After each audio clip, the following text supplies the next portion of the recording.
నమస్కారం అండి, అందరికీ స్వాగతం సుస్వాగతం థై గ్యాప్ తెలుగు పాడ్కాస్ట్ కి. నా పేరు బోగస్ నూగ్ అండ్ నాతో ప్రతిసారి ఉన్నట్టే ఉన్నది బ్రూట్. ఈ వారం మనం రివ్యూ చేయబోతున్న సినిమా పేరు గామి. నేడే చూడండి ఓటీటీలో. ఈ సినిమా Z5 లో ఉంది. తప్పకుండా చూడండి, మేము చూసాం. అండ్ సినిమా రివ్యూ సారాంశాలు అవన్నీ వెళ్లే ముందు మొదలుగా మనం బోనీ చేసుకోవాలి మన అవార్డ్ విన్నింగ్ సోషల్స్ తో.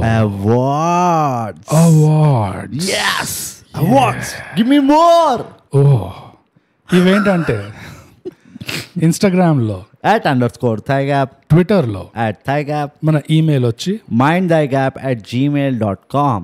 అంతే. సూపర్. ఇంకా మాది ఇంకోటి కూడా ఉంది, డిస్కార్డ్. థైగ్యాప్ అడ్డా మా డిస్కార్డ్ సర్వర్ పేరు. సో దీని లింక్ ఎపిసోడ్ డిస్క్రిప్షన్, ఇంకా మా లింక్ ఇన్ బయోలో కూడా ఉంటుంది.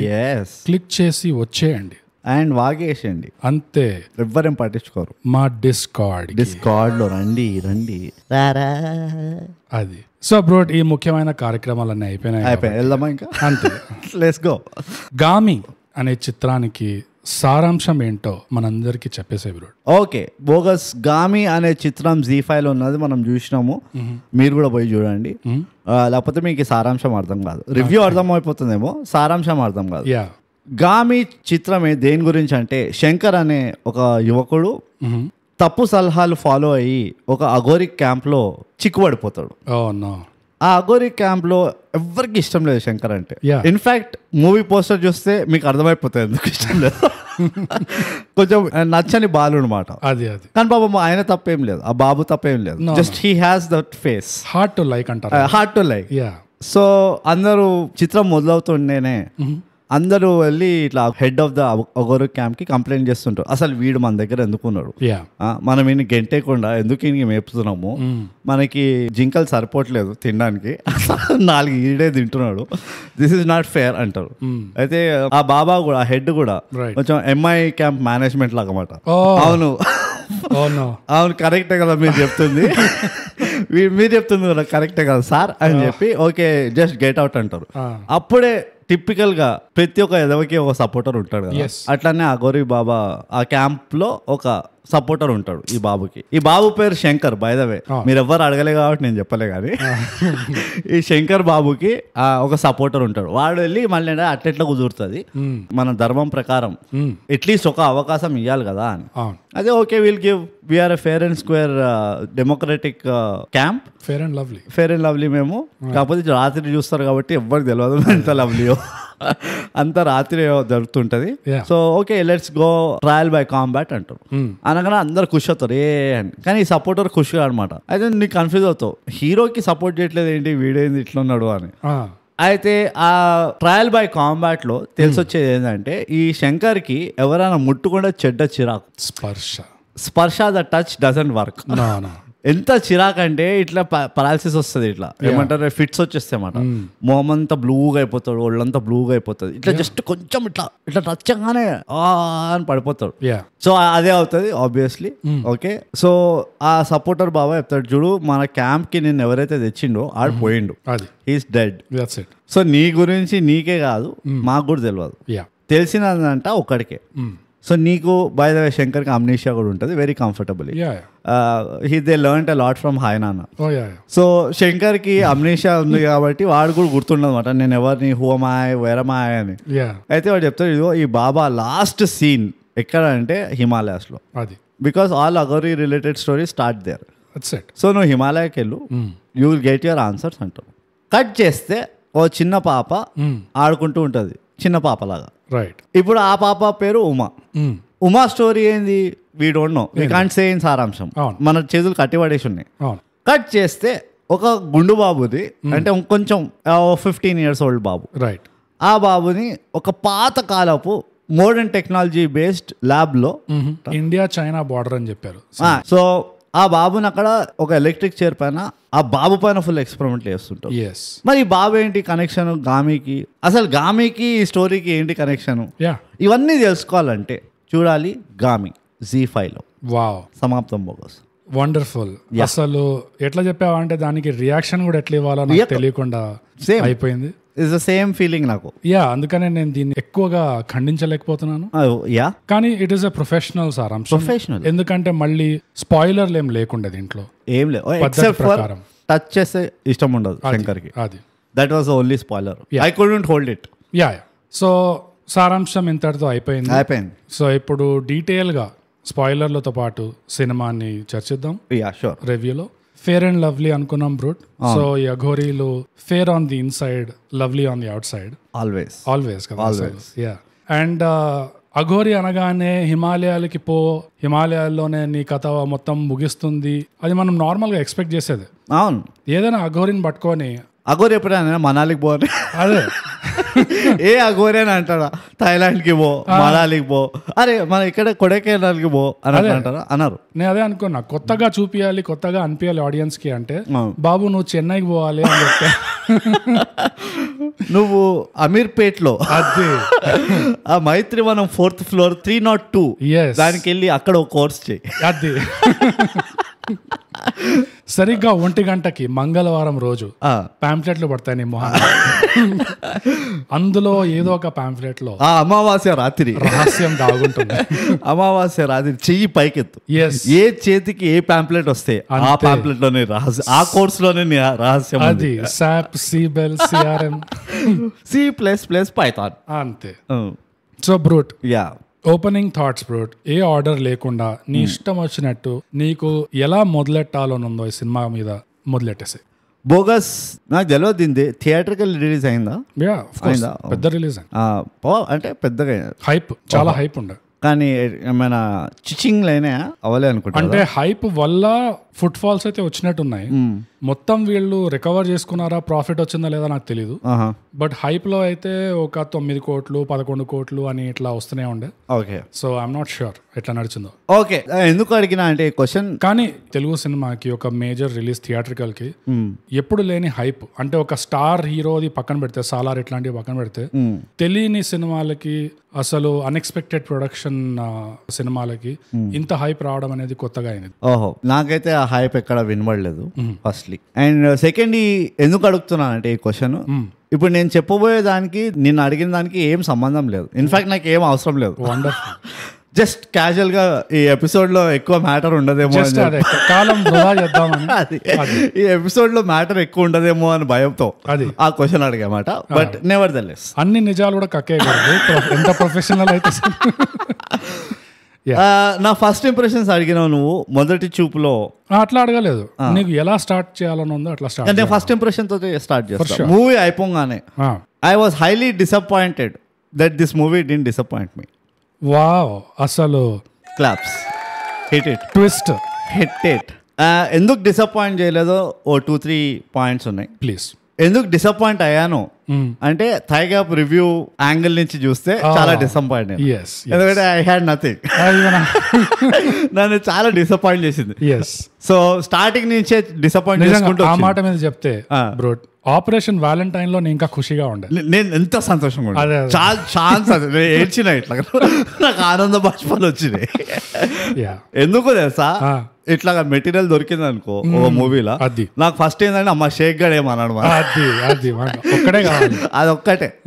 So but anyways, coming to Gaami. And Gaami అంటే అర్థమైంది సీకర్ అంట. Seeker, okay, that's a good name. Sanskrit పదం, ఆబ్వియస్లీ సంస్కృత్. తెలుగులో గామి అని లేకుండే, ఎందుకంటే తెలుగులో ఎవరు సీక్ చేయడు, nobody seeks. First and foremost నాకైతే మోస్ట్ ఇంప్రెసివ్ అనిపించింది ద విజువల్స్.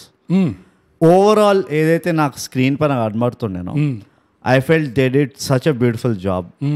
గెటప్లో కానీ, లేకపోతే ఆ ఎస్థెటిక్స్లో కానీ, ఇంకా సినిమాటిక్ వ్యూ కానీ, దాన్ని ఏమంటారో తెలియదు, ఆ పిక్చర్ ఇస్ క్యూ ఇది వస్తూ ఉంటుంది చూడు, స్క్రీన్ ఉంటది కదా, కనీసం ఒక 100-200 వాల్ పేపర్లు వస్తాయి నీకు ఈ మూవీలో. ఎక్కడ మూవీని పాజ్ చేసి స్క్రీన్ షాట్ కొట్టినా కానీ ఇట్ విల్ బి ఏమంటారు wall paper quality, which was నాకు పర్సనల్ గా ఒక తెలుగు మూవీలో ఇంత బ్యూటిఫుల్ గా చూసింది. అండ్ ఐఎమ్ గెస్సింగ్ ఇదంతా ఇండియాలోనే అని. యా కన్సిడరింగ్ దట్ నాకు అనిపించింది they have really made the most out of their locations. నేను లాస్ట్ ఏదో ఒక మూవీలో ఈ పాయింట్ చెప్పాను ఒక పాత రివ్యూలో, సేయింగ్ దట్ వాళ్ళు ఉట్టి లొకేషన్ వెతుకుతున్నారు, ఎట్లా ఉండాలంటే లొకేషన్ కెమెరా ఏ యాంగిల్ అయినా పెట్టు మంచిగా ఉంటుంది, లైక్ ఫ్రేమ్ మంచిగా ఉంటుంది. బట్ ఇన్ దిస్ నాకు ఉల్టా ఏమనిపించింది, ఐ థింక్ సో, ఇందులో ఉల్టా ఏమనిపించింది అంటే they were abused by choice. ఏదైతే లొకేషన్లు వాళ్ళు సెలెక్ట్ చేసుకున్నారో they paid a lot of attention to the timing of the shot. Especially ఏదైతే ఆ స్కై ఇది వస్తుందో, ఇట్ క్యాన్ బి CGI, నేను డినై చేయను, but the fact that it looks so purely natural. It didn't look like వీళ్ళు ఏదో చేసి probably colour correction ఇక్కడ చేసి ఉంటారు, but it look like not heavily edited frame. So that number 1 is the biggest positive నాకు. ఎందుకంటే అది చాలా రేర్గా చూస్తాం మన ఇండస్ట్రీలో. ఇందులో ఎంత సీమ్లెస్ ఉండిందో, I think for that itself it's lot of value for money అంటాను నేను. విజువల్స్ దగ్గరకు వస్తే అయితే నాకు అన్నిటికంటే ఇంప్రెసివ్ ఏమనిపించింది అంటే చాలా చోట్ల ఈ సినిమాల్లో జస్ట్ విజువల్సే ఉన్నాయి. అది ఒక డైలాగ్ లేదు, ఒక నరేషన్ లేదు, జస్ట్ ఒక విజువల్లో ఏదో చూపిద్దానికి ట్రై చేస్తున్నాడు, ఏదో కమ్యూనికేట్ చేయడానికి ట్రై చేస్తున్నాడు. నెత్తి మీద ఇట్లా బాధకుండా ఇదిగో నువ్వు ఇది చూస్తున్నావు అంటే దీని అర్థం ఇది అని ఇట్లా మరీ నోట్లో మరీ స్పూన్ ఇట్లా గుచ్చుతారు చూడు మన audience. Baby feeding, spoon feeding కాకుండా నీట్ గా ఏం చూపించాలి, అది దీన్ని బేబీ ఫీడింగ్ అంటారు. ఎందుకంటే స్పూన్ ఫీడింగ్ అంటే ముందర నోరు తెరిస్తే నువ్వు పెడుతున్నావు, బేబీ ఫీడింగ్ ఎట్లా అంటే అది బేబీ నోరు తెరవదు, she doesn't want to eat, అయినా కానీ నువ్వు దూరుస్తావు చూడు, that is like even 1 step worse. నాకు వద్దు అన్నా కానీ మూత్తో తినవా, నీ ముక్కుతో తినవా, అయితే ముక్కులో దూరుస్తారు. So that is baby feeding. So అలా కాకుండా ఏం ఎక్స్ప్లెనేషన్ లేకుండా జస్ట్ విజువల్స్ తోనే చూపించాడు చాలా ఈ సినిమాలో. అది నాకు చాలా చాలా నచ్చింది. ఎందుకంటే సినిమాటిక్ అనే పదాలు ఏదైతే వాడతారో ఎక్కువ ఇలాంటి వాటిల్లో వస్తాయి బయటికి. వాడు ఆ 15-year-old అబ్బాయి ఉంటాడు, వాడి జైల్ సెల్ లో గోడ కింద నుంచి ఇట్లా చీమలు వాగుతుంటాయి, చీమతో అది టచ్ చేస్తుంటాడు, అది గలీజ్గా అట్లా టచ్ చేస్తుంటాడు నాకు చీమని. ఎగ్జాక్ట్లీ, అది చీమతో ఆడుతున్నాడు, నీ మట్టి బుర్ర చీమతో ఆడుకుంటుండే, ఇట్లా ఎవ్వరు లేరు నేను జైల్లో ఒక్కడనే ఉన్నా అని చెప్పి చీమలు చూసారే నేను వీళ్ళతో ఆడుకుంటా కొంతసేపు. అది మట్టి బుర్ర కాదు, అది జస్ట్ భాషలో అలా చెప్పడానికి నీ లోపల దరిద్రం బయటకు వస్తుందంట, మీరు భావం అర్థం చేసుకోండి. సో చాలా వరకు జస్ట్ ఆ విజువల్ కమ్యూనికేషన్ ఏదైతే ఉందో ఈ సినిమాలో చాలా. అండ్ దాంతో ఏంటంటే ఐ డోంట్ నో వాళ్ళు ఇది ప్లాన్డ్గా చేశారా లేకపోతే అన్ప్లాన్డ్గా అయిపోయిందా. శంకర్కి ఎక్కువ డైలాగ్స్ లేవు. ఇన్ఫాక్ట్ ఒక 3/4 ఆఫ్ ద మూవీ మాట్లాడాడు Shankar, which was a great blessing అనిపించింది. ఎందుకంటే ఇనీషియల్లీ ఒక 10-15 minutes వీడు ఇప్పుడు ఈ దాస్కి దమ్కి ఎలాంటి డైలాగులు కొడతారు అని చెప్పి ఒక టెన్షన్ ఉండే నాకు. ఐ హ్యావ్ టు అగ్రీ, నాకు కొంచెం టెన్షన్ ఉండే, అరే ఇదంతా మంచిగా ఉన్నది, ఇది ఏదో చూడడానికి బాగుంది, కొంపదీసి ఇది ఒక డబుల్ బ్లఫ్ మనకి, ఇది ఎంత బ్యూటిఫుల్ ఉందో అంత ఘోరంగా వీళ్ళు అవుట్ ఆఫ్ ద క్యారెక్టర్ డైలాగులు చెప్పించి ఇవంతా పెంట చేస్తారా అని ఒక్క కొంచెం బ్యాక్ ఆఫ్ ద మైండ్ ఒక టెన్షన్ ఉండే. బట్ లక్కీలీ అది కూడా అవ్వలే. దాంతో ఇంకా ఎస్కలేట్ అయింది నాకు ఆ పిక్చర్స్కి వాల్యూ ఏదైతే ఉందో. నువ్వు మళ్ళీ అలవాట్లో పొరపాటు దాస్ కి ధమ్కి అనో Das Ka Dhamki. So sorry man, please, it's a pillar of Telugu cinema. కనిపించని 4వ సినిమా ఆ దాస్ కా ధమ్కి. అరే సార్ ఎవరు సార్ మీరు, ఎనీవేస్. బట్ ఆ భయం ఉండడం చాలా సహజమే. నాకు అలాంటి భయాలే ఉండే, ఎక్కడ దాస్ కా ధమ్కి టైప్ డైలాగులు వస్తాయని.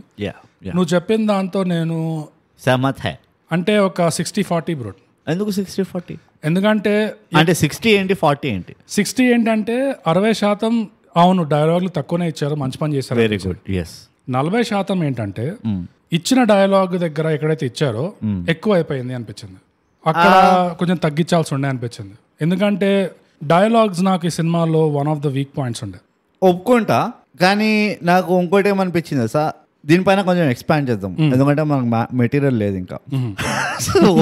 సో ఉన్నదాన్నే పితుక్కోవాలి మనం అంతే.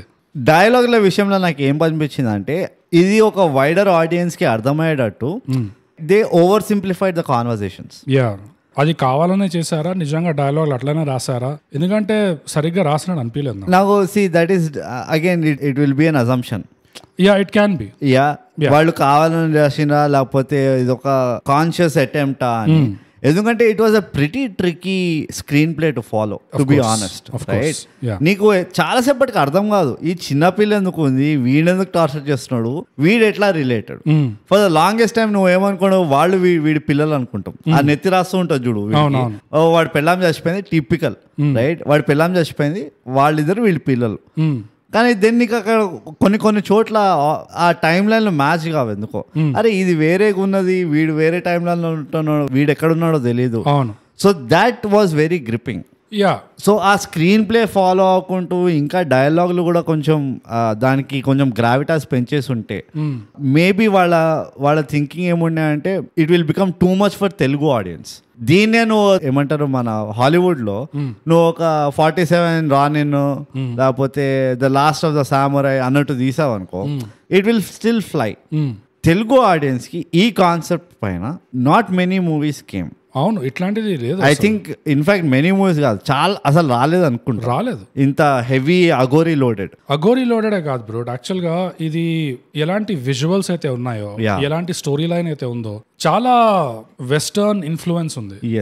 ఎందుకంటే నీకు ఎన్నో సీన్స్ చూస్తుంటే నీకు ఏవో గుర్తుకొస్తుంటాయి, టీవీ షోస్ గానీ మూవీస్ గానీ నువ్వు చూసినవి. సో చాలా వెస్టర్న్ ఇన్ఫ్లుయెన్స్ ఉంది. దాని యాడ్స్ కూడా గుర్తొచ్చాయి, ఇంకా jeep ads, MRF ads, right MRF right the wave అట్లా. సో అది ఈ ఆడియన్స్ కి ట్రాన్స్లేట్ చేసి ఇలా తెలుగు వాళ్ళకి అర్థమయ్యేలా ఒక కథలో చెప్పాలి అంటే అది ఆల్రెడీ చాలా పెద్ద ఛాలెంజ్ అది తీసుకుంది. అందుకనే I felt dialogues part they have like simplified it. So మొదలుగా నేనేమి హెచ్చరిక ఇద్దాం అనుకుంటున్నానంటే, ఇందులో ఏదైతే నెగటివ్స్ అయినా, ఏదైతే వీక్ పాయింట్స్ అయినా, ఏదైనా నేను ముందుకు తీసుకొస్తానో అది కాదు, అది సినిమా తీసిన వాళ్ళ మీద వేలు చూపించినట్టు కాదు, కాలు చూపించినట్టు కాదు, అంటే తిరిగి వీపు చూపించినట్టు లేదు, ఏమి చూపించకుండా చూపించినట్టు లేదు. అక్కడే ఆపాను. నా ఉద్దేశం ఏంటంటే వాళ్ళు తీశారు, వాళ్ళు చేసిన పనికి నాకు మెచ్చుకోవడం తప్పితే నాకు ఇంకేం రావట్లేదు. చెప్తున్నా ఇట్స్ బిగ్గెస్ట్ డిసప్పాయింట్మెంట్. చాలా మేము మెచ్చుకోవాల్సి వస్తుంది, అంత బాగా తీశారు. కానీ ఏదైతే నెగటివ్ పాయింట్స్ తీస్తున్నానో అది మనం డిస్కషన్ కోసము, దీనివల్ల మనకి ఏమనిపించింది, ఏం నేర్చుకున్నాము, లేకపోతే నెక్స్ట్ స్టెప్ ఇది ఈ డైరెక్షన్ లో ఇది ఒక మొదటి స్టెప్ అనుకుంటే, నెక్స్ట్ స్టెప్ ఇలాంటి సినిమాలే వస్తాయి. ఇప్పుడు ఆల్రెడీ ప్రాజెక్ట్ కే వస్తుంది, అది ఎట్లుంటుందో మళ్ళీ యూనో. సో ఎవరు తెలుసు. సో నెక్స్ట్ స్టెప్ ఇంకా ఎట్లా మనం ఫైన్ ట్యూన్ చేయొచ్చు యూనో తెలుగులో కూడా ఇది సెట్ అయ్యేటట్టు. ఆ ఉద్దేశంతో నేను ఫైన్ ట్యూన్ చేయగలుగుతాం అనిపిస్తుంది నాకు. మాస్ ఆడియన్స్ ని ఇలాంటి సబ్జెక్ట్ అగైన్ కల్చరల్లీ మన ఆడియన్సెస్ నువ్వే అంటావు, it's a very commercial oriented audience. వీళ్ళని తీసుకోపోయి ఇప్పుడు డ్యూన్ చూపించినాం అనుకో, 20 minutes లేచి వచ్చి కొడతారు మనం. లేదు అంటే ఫస్ట్ పార్ట్ చూపిస్తే obviously majority. Second part is typical మన ఎవరో మన అఖండ అనుకుంటూ వచ్చింది, అందుకని నచ్చుద్ది. సో సెకండ్ పార్ట్ కాదు, నువ్వు డ్యూన్ చూపించి వాడికి ఒక బాటిల్ స్టార్ గెలాక్టికా లేకపోతే ఒక ఏమంటారు మన అదే the last of the samurai, last of the Mohicans అలాంటి మూవీలు చూపించినావు అనుకో, హై వోల్టేజ్ మూవీస్ కావు అవి. Though it is there extremely intense movies, they are high drama movies which are based on storytelling. They don't have తమ్ముడు చంపేసోరా అవేం లేవు, right? So మన ఆడియన్స్ కి అలా అది ఎక్కదు. ఇదే case in point Senapathi, case in point ఇది మన Mukhachitram, case in point Masooda. You know అది ఎందుకు అంటే మసూదా ఆఫ్ కోర్స్ హిట్ అయింది, ఓకే, తర్వాత కేస్ ఇన్ పాయింట్ తర్వాత హిట్ అయింది. కానీ ఇవి అవుతాయి ఎందుకంటే మన కజిన్స్ దిగొస్తారు, బాస్టన్ ప్రణీత్ 2 వీళ్ళందరూ దిగొచ్చా మేము చూసాం చాలా బాగుంది. కానీ సేనాపతి, ముఖ చిత్రం ఇవన్నీ స్టార్స్ లేకుండా ఇందులో ఏ స్టార్ ఉన్నాడు నీకు? ఇందులో నువ్వు సర్ప్రైజ్ స్టారా? నమ్మకపో మన దాస్ కాదంకి పుల్ ఉంది ఎంతో కొంత మార్కెట్ లో. అగైన్ సి వాడికి పుల్ ఉంది, they made a marketing effort, okay. అట్లయితే I would hear more about the movie afterwards. ఇప్పుడు నేను చెప్తాను, నా ఉద్దేశం ఏంటంటే నువ్వు ప్రస్తుతానికి ఇలా ఉంది అంటున్నావు, దానికి నేను కాదనట్లేదు. కాకపోతే ఇది మారాలి అంటే ఎక్కడి నుంచో ఒకటి మొదలవ్వాలి కదా. కష్టం అంటున్నా లేదు, అది సహజము. కాకపోతే మొదలు అవుతేనే గ్రోయింగ్ పెయిన్స్ ఉంటాయి, దాని తర్వాత మనం అసలైన దానికి వస్తాం. ఎప్పటి వరకు అయితే థై గ్యాప్ దిగదు, సీన్ లోకి మార్పులు జరగవు. ప్రొడ్యూసర్లు అందరు రాసి పెట్టుకోవాలి, అంతే చేసుకోండి ఛాతి మీద. ఇండస్ట్రీ ఎవరైనా ఇండస్ట్రీ ఎప్పుడు మారేది అంటే ఇట్లా చేయి చూపేయండి, అది థై గ్యాప్ దిగుతుంది, అది దిగే వచ్చాడు. కానీ నువ్వు ఇందాక సినిమాలు సేనాపతి అట్లా చెప్పావు కదా, దానికి ఇంకో మంచి ఉదాహరణ కూడా ఉంది. దొంగలున్నారు జాగ్రత్త కాదు, అసలు కానే కాదు. ఇది తెలుగులో ఇలాంటి కథ చెప్పడం ఎంత కష్టమో ఇంగ్లీష్ లో కూడా అంతే కష్టమైన సినిమా ఒకటి ఉంది. డ్యూన్ తీసిన డైరెక్టర్ ఇంతకు ముందు ఒక తీసాడు అరైవల్ అని, అది ప్రైమ్ లో ఉంది. మొన్న రీసెంట్ రెండోసారి చూసాను మొన్న రీసెంట్ గా. అది చాలా కష్టం ఆ స్టోరీ ఎక్స్ప్లెయిన్ చేయడం యాక్చువల్ గా, కానీ ఎలా అలా సాధించాడు మొత్తానికి. సో అది కుదురుతుంది. ఎందుకు ఇందులో భాష దగ్గర మనకి ప్రాబ్లం వచ్చిందో దానికి నాకు థియరీ ఉంది. దానికి వెళ్లే ముందు భాష అంటే డైలాగ్స్ ఇంకా భాష, మనం మాట్లాడే భాషలో ఒక ఇష్యూ ఉంది. ఇది ఫిల్మ్ మేకర్స్ దగ్గర అంత వేలు చూపించే స్కోప్ లేదు ఇక్కడ. యాక్చువల్గా మన భాషలోనే ఒక ప్రాబ్లం ఉంది. ఓకే, చెప్తాను దాని గురించి. ఇప్పుడే చెప్పమంటావా? చెప్పేసి నువ్వు మరి దానికి మళ్ళీ సెకండ్ పార్ట్ థర్డ్ పార్ట్ ఈ గామి స్క్రీన్ ప్లే లాగా ఇప్పుడు చెప్పి నేను తర్వాత వస్తాయి పాయింట్కి హాఫ్ అన్ అవర్ తర్వాత అంటే అటే పో. సరే, ఇక్కడే ఫినిష్ చేస్తాను. చెప్పేసి ఉదాహరణ కోసం నువ్వు ఆ ల్యాబ్ లో ఆ డాక్టర్ బక్షి ఉంటాడు, తారా అని ఇంకో డాక్టర్ ఉంటుంది, అండ్ ఈ చైనీస్ జనరల్ ఉంటాడు. ఆ సీన్ గుర్తుంది కదా? ఆ సీన్ లో యాజ్ అన్ ఆడియన్స్ ఆ చైనీస్ జనరల్ ఎవడైతే ఉంటారో అతను ఒక యాక్టింగ్ వైజ్ చెప్తున్నా, పర్ఫార్మెన్స్ వైజ్ చెప్తున్నా, అతను ఒక డిఫరెంట్ ప్లేన్ ఆఫ్ ఎగ్జిస్టెన్స్ లో ఉన్నాడు. ఈ బక్షి ఇంకా ఈ తారా ఇంకా చైనీస్ జనరల్ కి ఒక అసిస్టెంట్ లాగా ఉంటాడు, ట్రాన్స్లేటర్. వీళ్ళు ముగ్గురు వేరే డిఫరెంట్ ప్లేన్ ఆఫ్ ఎగ్జిస్టెన్స్ లో ఉన్నట్టు అనిపించింది. ఎలా అంటే ఆ చైనీస్ జనరల్ ఎలా అయితే బిహేవియర్ ఉందో అతనిది, ఎలా అయితే మాటలు మాట్లాడుతున్నాడో, హెవీ యాక్సెంట్ ఉన్నా గానీ ఆ సినిమాకి ఆ సందర్భానికి సెట్ అయింది. ఈ బక్షి తారా అసిస్టెంట్ ఎట్లయితే మాట్లాడారో వాళ్ళ గొంతు, వాళ్ళ మాట తీరు ఆ సందర్భానికి అస్సలు సెట్ కాలేదు నాకు. అది ఎందుకో అది ఆ సిచ్యువేషన్, ఆ సందర్భంలో ఉన్న సీరియస్నెస్, లేకపోతే అందులో ఉన్న గ్రావిటీ అసలు ఆ జనరల్ దగ్గరే మ్యాచ్ అయింది వింతగా. నాకు ఈ ముగ్గురు దగ్గర నాకు మ్యాచ్ అవ్వట్లేదు. వీళ్ళు ఏదో టీవీ సీరియల్లో మాట్లాడుతున్నట్టు అనిపించింది నాకు. పెద్ద ప్రాబ్లం ఏంటంటే ఈ బక్షి ఉన్నాడు అనుకో, ఆ బక్షి క్యారెక్టర్ది మేకప్ అండ్ కాస్ట్యూమ్ లుక్ చూస్తే పర్ఫెక్ట్ ఫిట్. ఒక కంటికి ఒక లెన్స్ లాగా పెట్టేశారు, ఒక స్కార్ ఇచ్చేసారు. సో ఆ లుక్ ఎట్లయితే ఉన్నాడో పర్ఫెక్ట్ గా ఫిట్ అయింది. కానీ గొంతు దగ్గర, ఇంకా డైలాగ్ డెలివరీ దగ్గర అండ్ డైలాగ్స్ దగ్గర నాకు అస్సలు కూర్చోలేదు సినిమా అంతా ఆ మంచిది. ఇక్కడ నా పాయింట్ ఏంటంటే, ఇదే సందర్భం నువ్వు ఒక ఇంగ్లీష్ సినిమాలో తీసుకున్నావు అనుకో, క్యారెక్టర్లు మామూలుగా మాట్లాడేటప్పుడు ఇన్ఫార్మల్ లాంగ్వేజ్ ఉంటుంది, భాష క్యాజువల్ భాష. కానీ ఎప్పుడైతే వీళ్ళు ఆర్మీ ఆఫీస్లో కానీ లేకపోతే ఒక హెవీ డ్యూటీ కోర్టులో కానీ ఇట్లా ఎప్పుడైతే కూర్చుంటారో, ఫార్మల్ సిచ్యువేషన్లో కూర్చుంటారో, వాళ్ళ భాషని వాళ్ళు ఈజీగా ఫార్మల్ భాషలో మాట్లాడతారు. అండ్ మనం కూడా, మనకు అది మదర్ టంగ్ కాకపోయినా, సెకండ్ లాంగ్వేజ్ అయినా థర్డ్ లాంగ్వేజ్ అయినా, మనకు కూడా తేడా తెలిసిపోతుంది. ఇంగ్లీష్లో క్యాజువల్గా వీళ్ళు మాట్లాడితే ఎలా ఉంటుంది అండ్ ఫార్మల్గా మాట్లాడితే వీళ్ళు ఎలా ఉంటుంది, సందర్భం బట్టి వీళ్ళు ఇక్కడ ఫార్మల్గా మాట్లాడుతున్నారు అని. తెలుగు దగ్గర వచ్చేసి ప్రస్తుతానికి మనకు ఆ డిఫరెన్షియేషన్ ఈజీగా రావట్లేదు. వీళ్ళు రాసే డైలాగ్లో కానీ లేదా ఆ సందర్భంలో అది మ్యాచ్ అయ్యేటట్టు కానీ. ఓకే, ఇందులో రూట్ కాజ్ ఎక్కడ పోతుంది?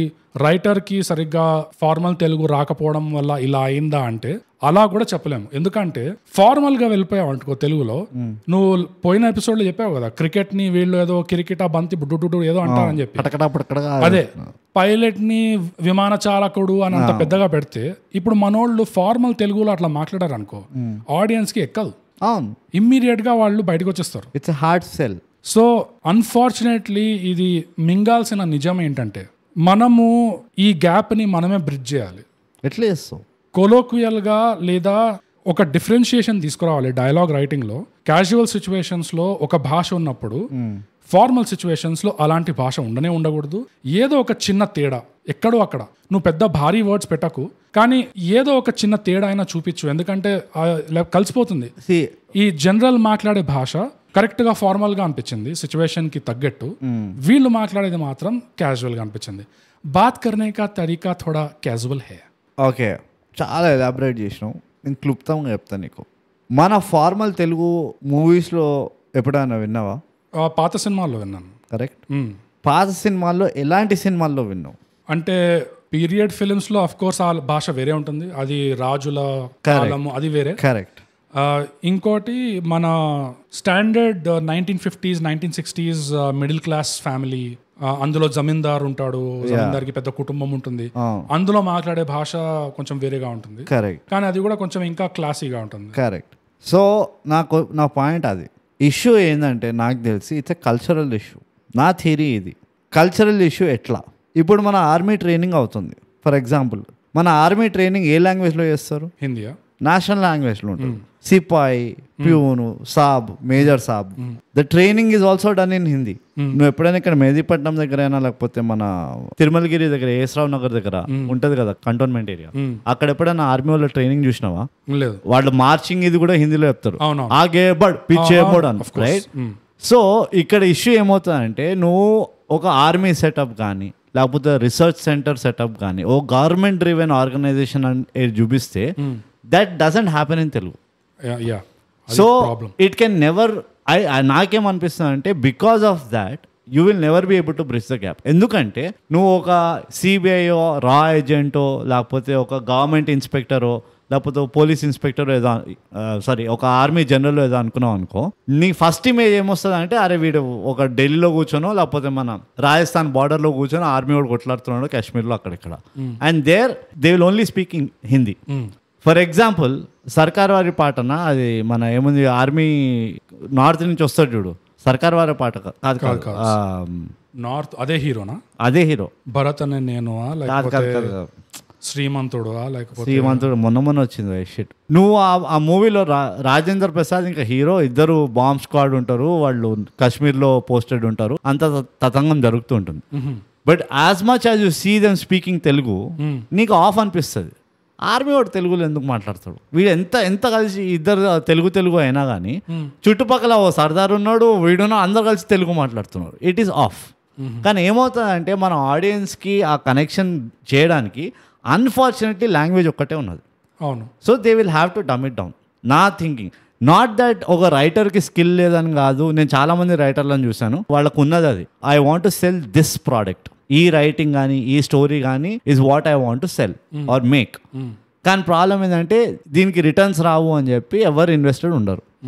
లక్షల కొద్ది స్క్రిప్ట్లు అట్లా వాడున్నాయి, లక్షల రైటర్లు అక్కడ వాడున్నారు who don't want to budge. తెలుగులో ఇట్లానే చెప్తారండి అంటే, లేదు సార్ మీకు అర్థం కావట్లే, ఈ డైలాగ్ హీరోతో చెప్పేస్తే ఆడియన్స్లో ఒప్పుకోరు, దీన్ని మీరు మార్చి రాయండి, ఒక మీమ్ మెటీరియల్ పెట్టండి, లేకపోతే ఒక ఏమంటారు ఒక కరెంట్ అఫైర్స్ జోక్ ఏదైనా పెట్టేయండి, అది ఇది అని చెప్పి చెప్తారు. అండ్ ఈ పర్టికులర్ మూవీకి వస్తే ఇదంతా బ్యాక్గ్రౌండ్ తీసుకొని I saw that reflect and I somehow understood. I could make sense that okay వీడు దీన్ని డమ్ డౌన్ చేస్తే ఎందుకు చేశారో నాకు కరెక్ట్గా ఫిట్ అయింది ఈ మూవీలో. ఎందుకంటే మూవీ చాలా కాంప్లికేటెడ్ కాన్సెప్ట్ ఉన్నది. సో దీన్ని వీడు అదే రేంజ్లో తీసుకెళ్ళినంటే డైలాగ్ రైటింగ్ కూడా ఒక నార్మల్ మాస్ హీరో ఎవరైతే ఉన్నారో అన్నా అని చెప్పి కొట్టుకుంటాడు చూడు దిల్సుఖ్నగర్లో, వాడికి మూవీ చూస్తే వాడు అర్థమే కాదు, తిట్టిపోస్తాడు దీన్ని. So that is why I felt this is acceptable ఈ మూవీలో. నేను ఈ మూవీకి సబ్జెక్టివ్గా మాట్లాడుతున్నా. ద డమ్మింగ్ డౌన్ ఆ డైలాగ్స్ని was completely acceptable. Other side of ఇది ఏంటంటే, లేదు నువ్వు కొన్ని చోట్ల you should have maintain that language అని ఉంటే, ఆ అఘోరీలో they don't speak like that. అదే నో కొన్ని చోట్ల వాళ్ళు మెయింటైన్ చేయాల్సి ఉండే అనేదే కాదు నా పాయింట్. అసలు నా పాయింట్ ఏంటంటే, నేను మొన్ననో ఒక జాపనీస్ యానిమే సినిమా ఆకిరా, ఇది వరల్డ్ ఫేమస్, అది చూసా నేను కూడా. చూసావా? ఆ బైక్ ఉంటది, రెడ్ బైక్, చేస్తాడు. ఆ యానిమే ఎన్ని సినిమాలని అసలు ఎంత ఇన్ఫ్లుయెన్స్ చేసిందంటే మొత్తం వరల్డ్ ని, అది లెక్క లేకుండా పోయింది. అది ఒక వింతగా ఏం గమనించానంటే దాంట్లో నేను ఆ ఆకిరా అనే సినిమా ఎప్పుడో 90s లోనో ఎప్పుడో వచ్చింది, రిలీజ్ అయింది. అందులో వాడి బైక్ గురించి డిస్క్రైబ్ చేస్తుంటాడు వాడి దోస్తుతో. అప్పుడు వాడు రోటర్ గురించి మాట్లాడుతున్నాడు, ఇంజన్ గురించి మాట్లాడుతున్నారు, ఆర్పిఎం గురించి మాట్లాడుతున్నాడు, రొటేషన్స్ పర్ మినిట్. వింతగా ఏమనిపించింది అంటే, ఎక్కడ కూడా వాడు జాపనీస్ లో రోటరో ఇంజనో అట్లా ఇంగ్లీష్ పదాలు ఎక్కడ రావట్లే మధ్య. వాడు రోటర్ అన్న జాపనీస్ లోనే చెప్తున్నాడు, రోటర్ ఇంజన్ అన్న జాపనీస్ లో, ఆర్పిఎం కూడా వాడు జాపనీస్ లోనే చెప్తున్నాడు. ఎందుకంటే జపాన్ వాళ్ళు జాపనీస్ వాడరు, జపాన్ వాళ్ళు జాపనీస్ టర్మ్స్ వాడరు, ఎందుకంటే వాళ్ళు అన్ని ఎక్స్పోర్ట్ చేస్తారు కదా. సో అర్థం వేరే వాళ్ళకి అర్థం కావాలని వాళ్ళు కూడా ఆర్పిఎం, రోటర్, మోటార్, ఇంజన్ అంటుంటారు. లేదు, నేను అనేది ఆపోజిట్. ఓ దాన్ని కూడా జాపనీస్ అన్ని జాపనీసే, ఒక్క ఇంగ్లీష్ పదం నాకు వినపడలే. ఓహో అట్లా అంటున్నావా? వాడు మెషినరీ డిస్క్రైబ్ చేస్తున్నాడు, ఇంజనీరింగ్ డిస్క్రైబ్ చేస్తున్నాడు. వాడు ఏది మోడర్న్ అంటే ఫర్ ద 90s, వాడు ఏది మోడర్న్ టెక్నాలజీ డిస్క్రైబ్ చేసినా వాడు జాపనీస్ పదాలలో మాట్లాడుతున్నాడు. వాడు ఆర్పిఎం అయినా సరే, రోటర్ అయినా సరే, మోటార్ అయినా సరే, ఏదో ఒకటి. ఈ గ్యాప్ మన భాషలో ఉంది ప్రస్తుతానికి. యూనో మనకు ఆ బ్రిడ్జ్ చేయలేదు ఇంకా. నువ్వు ఆర్మీ ఎగ్జాంపుల్ చెప్పావు కదా, అదొక మంచి ఎగ్జాంపుల్. ఆ సందర్భంలో మన భాషలో వాళ్ళు ఏమనరు. ఇక్కడే సికింద్రాబాద్ లో చేస్తున్నా గానీ, తెలుగు మెజారిటీ రెజిమెంట్ ఉన్నా గానీ హిందీలో పదాలు ఉంటాయి. ఎందుకంటే వాళ్ళకు పర్టికులర్ ప్రాబ్లం ఉంటది. People come from all across India, అవును, and they get trained here. So అందుకని ఒక నేషనల్ లాంగ్వేజ్ కాన్సెప్ట్ అని ఉంది. That is fine. కానీ అది ఉండేనే మన దగ్గర. I still feel if you go back to how our industry was, నాకు ఎప్పుడు నా చిన్నప్పుడు అనిపించేది, ఐ థింక్ ఎర్లీ 90s వరకు కూడా. ఇప్పుడు జంజాలా మూవీస్ చూస్తే they were pure Telugu. That Telugu I don't see it now. అయ్యో అంతెందుకు, ఇంజనీరింగ్ లో వీళ్ళు ఇన్స్ట్రుమెంటేషన్ చేసి లాటరల్ గా మూవ్ అయ్యి ఇట్లా అయింది. నీతో అయిందో లేదో నాకు తెలీదు. మా క్లాస్ లో ఫస్ట్ ఇయర్ లోనే, ఫస్ట్ ఇయర్ సెకండ్ ఇయర్ లో అనుకుంటా, లాటరల్ ఎంట్రీస్ ఉంటారు. లాటరల్ ఎంట్రీస్ వాళ్ళు ఏదో చేస్తారు కోర్సు, ఇంటర్ కాకుండా ఇన్స్ట్రుమెంటేషన్ ఏదో చేస్తారు, ఏదో 3 year కోర్స్ చేస్తారు. తెలుగు మీడియం. అవునవునవునవును, పూర్తిగా చిన్నప్పటి నుంచి కల్చరల్ షాక్ ఉంటుంది నాకు. 11th 12th దాకా and hard core Telugu medium. So గణిత శాస్త్రం అని, లేకపోతే ఆ పాయింట్ డెసిమల్ పాయింట్ ని కూడా తెలుగులో ఒక మాట అంటారు, చుక్క కాదు కానీ బిందు అంటారు అనమాట. డెసిమల్ పాయింట్ చుక్క అంటారు, ఏదో. కానీ నా ఉద్దేశం ఏంటంటే అన్నిటికీ తెలుగు పదాలు ఉండే. వాళ్ళు ఎస్పెషలీ నంబర్ చెప్పినప్పుడు నాకు ఇట్లా నా బ్రెయిన్ హీట్ ఎక్కుతుండే. వాళ్ళు 11,000, 42,000, 20,000 అట్లా ఏదో చెప్తుంటారు. అరే ఏ నంబర్ చెప్తారు వాళ్ళు? డివిజన్స్ ని కూడా, ఫ్రాక్షన్స్ ని కూడా అన్నిటిని వాళ్ళు తెలుగులో చెప్తారు. సర్కిల్ లో ఉన్న ఇది రేడియన్స్ అంతా కూడా అన్నిటికీ తెలుగు పదాలు. వాళ్ళకి రేడియస్ కి ఒకటి డయామీటర్ ఏదో అంటారు. I forgot. ఈ కల్చర్ షాక్ మేము కూడా తిన్నాం వాళ్ళ దగ్గర. కాకపోతే అదొక ఐ ఓపెనింగ్ ఎక్స్పీరియన్స్ ఉండే. డెఫినెట్లీ. యూనో, సో ఆ గ్యాప్ తగ్గించాలి. అండ్ అది రియల్ లైఫ్ లో ఒకవేళ తగ్గట్లేదు అంటే, నా పాయింట్ ఏంటంటే కొన్నిసార్లు ఆర్ట్ ఇమిటేట్స్ లైఫ్, కానీ కొన్నిసార్లు life also imitates art. So influence చేయడానికైనా కొన్ని సినిమాల్లో ఇలా ఛాన్సెస్ తీసుకోవాలి. ఈ భాషని, కాన్సెప్ట్ ని, లేకపోతే ఈ సందర్భాన్ని పూర్తిగా తెలుగులో చెప్పడం ఎలా కుదురుతుంది మనకి? కొన్ని పదాలకి తెలుగు పదాలు లేవు అనుకో, అక్కడే సృష్టించాలి. ఇలా అయితే అయి ఉండొచ్చు కదా అని భాషతో ఆడుకోవాలి. కొంచెం అంత పండిట్లు ఉన్నారనుకుంటున్నావా? దానికి పాండిత్యం అవసరం లేదు. మరి నువ్వు భాష సృష్టించాలంటే పాండిత్యం అవసరం లేదంటావు. భాష సృష్టించేది ఎవరి వల్లనే అవుతుంది, చెప్తున్నా కదా. ఎవరి వల్ల కాదు బోగస్. చాలా ఆప్టిమిస్టిక్ ఆలోచిస్తున్నావు. థైగా గ్రౌండ్ లోకి దిగే వరకు ఇవన్నీ అవని పనులు. నీకు ఎంత చెప్పినా కానీ ఇదిగో మనిషికో మాట, గొడ్డుకో ముద్ద, నీకు 2 దెబ్బ అన్నట్టు. లేదు, వీడి మాట వినకండి. రైటర్స్ ఎవరన్నా వింటున్నారంటే వీని వినకండి. మీకు ఒక భాష సృష్టి ఉంచామంటాడు. మీకు ఒక వినపం, రైటర్స్ అందరికి తెలిసిందే ఈ విషయము కాదు. ఇది పూర్తిగా చెప్పని, పూర్తిగా చెప్పని. ఒక్క పాయింట్, చెప్పు. ఒక్క పాయింట్ ఉన్నదా? ఏంది? Let's not assume. ఫస్ట్ మాకు రాసి చెప్పండి, మీరు ఈ ప్రయత్నం చేస్తారా చేయరా అని. అంటే స్వచ్ఛమైన తెలుగులో డైలాగులు రాయడం కానీ, లేకపోతే స్టోరీని రాయడం కానీ, లేకపోతే సీన్లు కూడా వాట్ ఎవర్, అసలు ఇది మీరు స్వచ్ఛమైన తెలుగులో రాస్తారా? అండ్ అది in the process of production లో మారుతుందా ఆ లాంగ్వేజ్? స్వచ్ఛం నుంచి కొంచెం నీళ్లు కలిపి నీళ్లుగా మిగులుతుంది పాలు అన్నట్టు. ఇప్పుడు కానీ నువ్వు చెప్పు, అది మాకు రాసి చెప్పండి. అలా జరుగుతుందనే నా అసంప్షన్ కూడా. ఒకవేళ వాళ్ళు స్వచ్ఛంగా రాసినా దాన్ని మళ్ళీ కల్తీ చేద్దామనే వస్తారు ఎవరో ఒకరు, ఎందుకంటే జనాలకి ఎక్కదు ఇదంతా అని చెప్పి. సో ఆ పాసిబిలిటీ ఉంది. కానీ నేనేమంటున్నానంటే, స్వచ్ఛమైన తెలుగులో ఇప్పుడు అది మరీ విమాన చాలకుడు లాగా ఇంప్రాక్టికల్ అయిపోయింది అనుకో. పైలట్ అన్న ఇది విమాన చాలకుడు, this is not practical, sorry, thanks. ఇది పెద్ద బాధ నాకు. ఇంగ్లీష్లో ఈ ఎమోషన్ని ఎంత సులభంగా ఎంత ఈజీగా చెప్పేస్తాము థ్యాంక్స్ అని. తెలుగులో ధన్యవాదములు తప్పితే వేరే ఇన్ఫార్మల్ లేదు. ధన్యవాద్ నో, అది హిందీ, అది నీ బొంద. ధన్యవాదము నువ్వు భాష సృష్టించమన్నావు కదా, ధన్యవాద్స్ అని మనం తెలుగులో చెప్తాము. లేదు, ఇది ధన్యవాదములు అంటే ఎన్నిసార్లు నీ నాలుక తిరుగుతుందో, ఎన్నిసార్లు నువ్వు ఎన్ని సిలబల్స్ ఉన్నాయో దాన్ని బట్టి జనాలు వాడాలా వద్దా. కృతజ్ఞతలు అది కూడా ఫార్మల్, అది ఎగ్జాక్ట్లీ. నేను నా పాయింట్ ఏంటంటే క్లాస్ కూడా ఉండాలి, మాస్ కూడా ఉండాలి. సో కృతవాద్యాలు ఇదిగో మళ్ళీ okay sorry, I just my brain is ticking. ఇది థ్యాంక్స్ ఇంకా గ్రాటిట్యూడ్ కి ఉన్న తేడా. యూనో థ్యాంక్స్ అంటే ఇన్ఫార్మల్, గ్రేట్ఫుల్ అంటున్నావు, thank you. Gratitude, grateful, it's the same thing. How is it? Okay, I'm grateful for your support or I feel gratitude for your support. ఇది నాకు English grammar లో ఆ verb noun అదంతా తెలియదు, కానీ basically is the same word, same root word. Okay, కానీ thanks is కొలోక్వియల్, gratitude అనేది formal. So మనకి ధన్యవాదములు, కృతజ్ఞతలు ఇవన్నీ ఉన్నాయి, కానీ ఇన్ఫార్మల్లో థ్యాంక్స్ లాగా మన దగ్గర లేదు అని ఉండాలి ఒకటి. అది ఉన్నంత కాలం మనం దరిద్రంగా థ్యాంక్స్ అంటూనే ఉంటాం, అది వచ్చినంత వరకు. అందుకనే మనము సారీ కూడా క్షమాపణ అని అక్కడ దాకా పోతుంది, కానీ క్షమించండి అని అది కూడా పోతుంది, కానీ సారీ క్షమించు అది కూడా కొంచెం క్లాసీయే. Again the language is classy. A R Rahman ఏమన్నాడు తెలుసా? ఏమన్నాడు? A.R. Rahman said, in all the languages that I produce my music, Telugu is the most sweetest in which I think music should be composed on. No, Telugu sweetest. డౌటే లేదు. నా point ఏంటంటే, నువ్వు ఎంతవరకు మన దగ్గర క్షమాపణ, క్షమించు అన్న పదాలు ఉన్నాయి కాబట్టి సరిపోయింది, ఇంకా లైట్, ఇంకా పట్టించుకోవద్దు అన్న అనుకుంటావో, రోడ్డు మీద పోయేవాడు, చిన్నపిల్లోడు, యూత్ లో ఉన్నవాడు, వాడు ఈ పదాలు వాడు దేకను కూడా దేకడు. ఎందుకంటే వాడికి మ్యాచ్ కాదు, వాడి యాటిట్యూడ్కి, వాడి ఏజ్కి, వాడికి ఉన్న ఎనర్జీకి ఈ ఫార్మాలిటీ వాడికి ఎప్పుడు దిగదు, మింగలేకపోతాడు వాడు. అందుకనే వాడడు. అలానే భాష సస్తది. అర్థమవుతుందా? నాకు రెండు పాయింట్స్ ఉన్నాయి, చెప్పు. కానీ unfortunately this will take us away more from Gami movie review.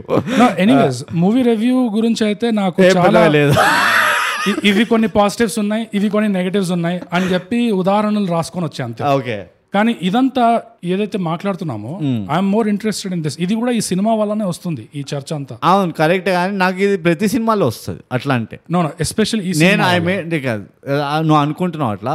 నేను చెప్తాను, చాలా ఇన్స్టెన్స్ ఉన్నాయి. కొండపొలం ఉన్నది ఫర్ ఎగ్జాంపుల్. అవును, అందులో ఏదైతే తెలుగు యాస వాడతారో, మళ్ళీ రీసెంట్ గా ఒక మూవీ చూసినాం మనం, అచ్చేండి అంటూ ఉంటారు అన్నిట్లా. అది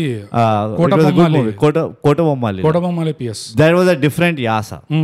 సో వీ హ్యావ్, నాకు అనిపించేది ఏంటంటే, మన దగ్గర రీజనాలిటీ కోసము దానికి చాలా యాసలు ఉన్నాయి. దీన్ని ఇప్పుడు నువ్వు కలుపుతున్నావు, మళ్ళీ కలపండి ఒక్కసారి. That's the whole point. I'm talking about the difficulty where it is challenging. ఇన్ని యాసలు ఉండేసరికి ఇన్ని డిఫరెంట్ కొలోకియల్ తెలుగుస్ ఉన్నాయి. నువ్వు అంటున్నావు కొలోకియల్ తెలుగు అని. There is a colloquial Telugu, there is a formal Telugu, there is a superlative formal Telugu. So మన దగ్గర ఇన్ని వర్షన్స్ ఉన్న తర్వాత కూడా థ్యాంక్స్ ఇంకొక, సపోజ్ మన దగ్గర ధన్యవాదములు అన్నది ఒక ఇన్ఫార్మల్ వే ఆఫ్ టాకింగ్ అనుకో, కృతజ్ఞతలండి అన్నది ఫార్మల్ వే అనుకో. ఎగ్జాంపుల్ చెప్తున్నాను నేను. Okay, it is like asking థ్యాంక్స్ని ఇంకా సింప్లిఫై చేయ, నువ్వు థ్యాంక్స్ అంటావా? So that is the point. The point is for me, ఇంతమందికి అందరికి డిఫరెంట్ రీజన్స్ నుంచి డిఫరెంట్ యాసలకి ఒక కొలోకియల్ వర్డ్ ని మళ్ళీ ఎస్టాబ్లిష్ చేయడం, మళ్ళీ ఒక ఇంగ్లీష్ ఇది చేయడము, it's a very very challenging aspect. Okay, నేను ఇది ఒప్పుకోను, ఎందుకంటే ఇది పులిహోర కలిపావు కొంచెము. ఎట్లా చెప్తా చూడు. యాస అనేది ఇట్ ఈస్ అన్ యాక్సెంట్, అది ఒక డైలెక్ట్. అది డైలెక్ట్ అనేది it is just a fork. ఒక మెయిన్ లాంగ్వేజ్ నుంచి ఒక చిన్న ఫోర్క్ అది. ఇక్కడ ధన్యవాదములు, కృతజ్ఞతలకి అక్కడ వేరే పదాలు ఉండవు, అవే ఉంటాయి. వాళ్ళు మాట అనే తీరు వేరే ఉంటుంది అంతే, పదాలు అయితే అవే ఉంటాయి. ఇట్ ఈస్ లైక్ థ్యాంక్స్ ని నేను ఇంకా సింప్లిఫై చేయమనట్లేదు. థ్యాంక్స్ చాలా సింపుల్. నేనేమంటున్నా అంటే మన దగ్గర అలాంటి సింపుల్ది లేదు, ఉండాలి. లేదు కాబట్టి వీళ్ళందరూ థ్యాంక్స్ అనుకుంటూ కూర్చుంటున్నారు. That is not the right. I think the reasoning is different. ఆ థ్యాంక్స్ అనేది ఆ గ్లోబలైజేషన్ వల్ల, the exposure of different languages వల్ల. ఇప్పుడు హిందీ ఆజా అంటారు అందరు, లేకపోతే for example there are so many Urdu words that have been adapted in our language. Okay, so అది that's a problem of globalisation. పిల్లోడు ఒకటి థ్యాంక్స్ ఎందుకున్నా అంటే my generation is saying thanks, I'm saying thanks because మా నాన్న వాళ్ళ generation thanks అన్నారు, are మా గ్రాండ్ ఫాదర్ వాళ్ళ జనరేషన్ థ్యాంక్స్ అన్నారు. That is not because of the language in it self. నా ఫీలింగ్ ఏంటంటే that is of exposure of నువ్వు పోయి వేరే వాళ్ళతో మాట్లాడాలి, వేరే లాంగ్వేజ్ వాళ్ళతో మాట్లాడి ఇవాళ ఇంతమంది వేరే కల్చర్ వేరే లాంగ్వేజ్ వాళ్ళు ఉన్నారు మన చుట్టూ. So we kind of have ఏమంటారు, we accepted mix and match. ఆ కిచడీ ఏదైతే అయిందో మన ఇంగ్లీషు, మన తెలుగు కానీ హిందీ కానీ ఇంగ్లీష్ కానీ, అది దట్ ఈస్ బికాస్ ఆఫ్ ఈ multi diversity culture and all. I don't think that is the language it self. Okay, నేను మాట్లాడే వాళ్ళు ఉంటే ఎందుకు మాట్లాడం మనం? మళ్ళీ డిసగ్రీ చేస్తా అక్కడ. ఎందుకంటే గ్లోబలైజేషన్లో ఏమొస్తుంది అంటే నీకు ఆప్షన్స్ పెరుగుతాయి. నీకు ముందు ఇదివరకు నీకు మారుతూ సుజుకి ఒకటే ఉండేది, ఇప్పుడు నీకు చైనా బండ్లు వస్తున్నాయి, జపాన్ బండ్లు వస్తున్నాయి, ఇవన్నీ యూరోపియన్ బండ్లు వస్తున్నాయి. కాబట్టి పైసలు ఉన్నవాడు వాడి పైసలకి మోస్ట్ బ్యాంగ్ ఎక్కడ దొరుకుతుంది, bang for the buck. Okay, వాడు అదే తీసుకుంటాడు. సో నీకు గ్లోబలైజేషన్ వల్ల వచ్చే ఆప్షన్స్ వల్ల బెస్ట్ ఆప్షన్ తీసుకుంటావు, simplest and most bang for the buck తీసుకుంటావు. ఇదే మళ్ళీ జాపనీస్లో నీకు ఉదాహరణ ఇస్తే వాళ్ళ భాషలో అరిగాతో ఒకటి ఉంటుంది, అరిగాతో గొదాయిమాస్తా ఒకటి ఉంటుంది, లాంగర్ వర్జన్ ఆఫ్ థ్యాంక్స్. మళ్ళీ నువ్వు ఆఫీస్లో ఉన్నావు అనుకో, కార్పొరేట్లో మెచ్చుకోవడానికి థ్యాంక్స్ చెప్పడానికి అరిగాతో గొదాయిమాస్తా వాడరు, ఒచ్కారు కామదేస్తా అనేది ఇంకేదో వాడతారు వాళ్ళు. అంటే అది official type of saying thanks. బయట రోడ్డు మీద ఇంకేదో అంటారు, అది అరిగాతో కాకుండా, అరిగాతో గొదాయిమాస్తా కాకుండానే ఇంకో వేరే పదాలు కూడా ఉంటాయి వాళ్ళకి, సింపులర్ వర్డ్స్ జస్ట్ థ్యాంక్స్ చెప్పడానికి. ఫ్రెంచ్ లో కూడా ఇట్లానే ఉంటుంది, జర్మన్ లో కూడా ఇట్లానే ఉంటుంది. అందుకనే వాళ్ళకి ఒక్కొక్క సందర్భానికి వాళ్ళకి పెద్ద పదాలు, చిన్న పదాలు, ఫార్మల్ పదాలు, ఇన్ఫార్మల్ పదాలు వాళ్ళకు ఆల్రెడీ ఉన్నాయి వాళ్ళ భాషలో కాబట్టి, లేదా వాళ్ళు సృష్టించుకున్నారు కాబట్టి వాళ్ళకి మార్కెట్లో ఈ వేరే ఆప్షన్స్ వచ్చినా అవసరం పడట్లేదు. నాకు ఆల్రెడీ ఉన్నది ఇక్కడ, నాకు అది సింపుల్గానే ఉంది, నేను వాడుకుంటా. నువ్వు ఇచ్చేది మార్కెట్లో నా దగ్గర ఉన్నదానికంటే ఇంకా బెటర్ అయితే, ఇంకా సింపులర్ అయితే అఫ్ కోర్స్ నేను అడాప్ట్ చేసుకుంటా. కానీ నాకు అవసరం అనిపించట్లేదు కాబట్టి నేను ఉంచుకుంటా. నా క్వశ్చన్ ఏంటంటే, జపాన్లో how many languages Japanese influenced by? How many languages? జాపనీస్లో ఇంగ్లీష్ లాంగ్వేజ్ అయినా ఇన్ఫ్లుయెన్స్ చేసిందా? గ్లోబలైజేషన్ జపాన్లో దారుణంగా అయింది వరల్డ్ వార్ 2 తర్వాత. బేస్బాల్ ఆడుకుంటూ కూర్చుంటున్నారు, వాళ్ళకి అవసరం ఉండే ఏం లేకుండే వాళ్ళ దగ్గర. వరల్డ్ వార్ తర్వాత న్యూక్లియర్ బాంబ్ వేసి వాళ్ళు వచ్చి కబ్జా చేసుకున్నారు, అది అంతా వేరే విషయం. కాకపోతే వాళ్ళు యుఎస్ కల్చర్ నుంచి ఏమేమి తీసుకున్నారో వాళ్ళు ఇష్టంగా తీసుకున్నారు, మిగతాదంతా లైట్ తీసుకున్నారు, రిజెక్ట్ చేసి పడేశారు. ఒక బేస్బాల్ తీసుకున్నారు, ఒక రాక్, జాజ్, బ్లూస్ ఇవన్నీ తీసుకున్నారు మ్యూజిక్ లో, కానీ మిగతావన్నీ నాకు క్వశ్చన్ ఏంటంటే, ఇప్పుడు జపాన్ కి జాపనీస్ లాంగ్వేజ్, జపాన్ ఒక కంట్రీ కదా, అవును, Japanese language is there common language. అవును, ఇప్పుడు ఇండియాలో 400 లాంగ్వేజెస్ ఉన్నాయి, అవును, కానీ ఇండియాకి హిందీ అంటారు కానీ, but there are like 400 languages. Hindi is actually spoken in 3 states. Population వల్ల అంతే, రైట్? పాపులేషన్ వల్ల కూడా కాదు, పాపులేషన్ వల్ల. యూపీ పాపులేషన్ ఒకటే తీసుకుంటే it is more than a country, అది much more than a country. అదే ఓకే, ఆల్సో అగ్రీ. సో నా పాయింట్ ఏంటంటే, ఇంత డైవర్సిటీ లాంగ్వేజెస్లో ఉందా? ఇప్పుడు తమిళ్, మలయాళం ఒక డిఫరెంట్ కైండ్ ఆఫ్ గ్రామర్, వాళ్ళ లిటరేచర్ కానీ, వాళ్ళ ఏమంటారు దాన్ని, రైటింగ్ ఏదో అంటారు, లెటర్స్, లిపి ఇది ద్రవిడియన్, ఇది దేవనాగిరి అనుకుంటా అన్ని ఆల్మోస్ట్. రైటింగ్ ఏదో అంటారు, క్యారికేచర్, వాళ్ళ లెటర్ క్యారికేచర్ ఎట్లయితే ఉంటుందో, ఆల్ఫాబెట్స్ ఏమంటారు? క్యారికేచర్ ఏం తెలుసా? బొమ్మలు వేస్తారు చూడు, నెత్తి ఇంత పెద్దగా ఉంటది, బాడీ ఇంత చిన్నగా ఉంటది, అది క్యారికేచర్. కాలిగ్రఫీ అంటారేమో అయితే. Calligraphy stylish beautiful writing. But basically what I'm trying to say is script, right? Their whole grammar rules వేరే, స్క్రిప్ట్ వేరే. Tamil is different to Malayalam. Now again Malayalam is different to Kannada. Then Kannada is different to Telugu. Then Telugu is different to Oriya. Oriya is different to Bihari. అట్లా ఇవన్నీ different ఉన్నాయి. So ఇందు లోపల ఒక unity form చేయాలనుకో, ఉంది already. అంటే కొన్ని groups ఉన్నాయి, Sanskrit influenced ఒక గ్రూప్. సాంస్క్రిత్ మొత్తం ఇన్ఫ్లుయెన్స్డ్, ప్రిడామినెంట్లీ సాంస్క్రిత్ ఇన్ఫ్లుయెన్స్డ్. ఇవన్నీ దేవనాగిరి లిపి అంటారు. They all came from that. Closest resemblance ఏంటంటే Hindi has the closest resemblance to Sanskrit. కానీ ఫండమెంటలీ వాళ్ళు, ఇది అగైన్ ఇట్స్ అ డిబేట్, కానీ తమిళియన్స్ అంటారు, సో గుజరాతీ ఒకటి ఉంది, బెంగాలీ ఒకటి, రైట్? సో వీళ్ళందరికీ ఒక కామనాలిటీ తీసుకురావాలంటే ఈ collateral is imperative, number 1. Number 2, ఈ టైంలో ఐ స్టిల్ ఫీల్ ఎందుకు that might not be extremely possible అంటే, now you already have something, why do you want to do something more? ఇప్పుడు నువ్వు ఎట్లయితే నాకు అన్నావు కదా, easiest I will pick, they have pick the easiest, thanks they have picked already. మళ్ళీ దీనిలో recreating the wheel ఎందుకు?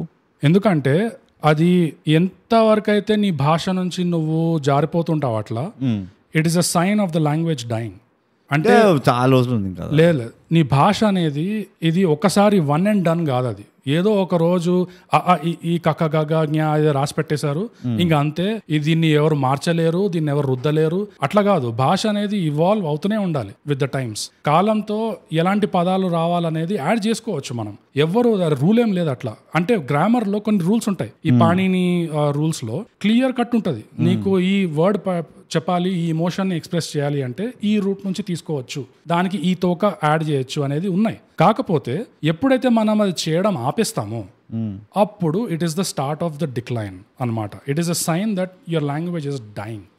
సో దానికి అది ఎప్పుడు ఆ ఎవల్యూషన్ అనేది పెడుతూనే ఉండాలి కిందకెళ్ళి, దాన్ని ఆపద్దు అసలు. అందుకనే నేనేమంటా అంటే, ఒకవేళ నిజంగా దీనికి ఒక కొలోక్వియల్ పదం లేకపోయినా ప్రస్తుతానికి ఫార్మల్ వర్డ్ ఇది అంటదు జనాలకి అన్నప్పుడు మీరు ఛాన్స్ తీసుకోండి, సృష్టించండి ఒక వర్డ్, నో ప్రాబ్లం. ఎవడు కొట్టాడు తన్నాడు వచ్చి మహా అంటే అది ఇట్ ఫాల్స్ ఫ్లాట్. అది కూడా చెప్పలేవు. కొంతమంది పండితులు వచ్చి తన్నది అంటారు. ఈ మధ్య దేనికైనా అఫెన్స్ తీసుకుంటారు. పెద్ద పెద్ద కవులే కొత్త కొత్త పదాలు వాళ్ళ కవిత్వాలలో, తెలుగు కవులు. ఎందుకంటే అప్పట్లో ఏమంటారు, లైసెన్స్ టు క్రియేటివిటీ అర్థమవుతుండే మనుషులకి. ఇప్పుడు అప్పట్లో శ్రీశ్రీ కొత్త కొత్త పదాలు రాసి ఈ ఓక్ ఎప్పటికెళ్ళి స్టార్ట్ అయిందో, క్రియేటివిటీ ఫ్రీడమ్ అనేది చాలా కాంట్రవర్షియల్ సబ్జెక్ట్ ఇది.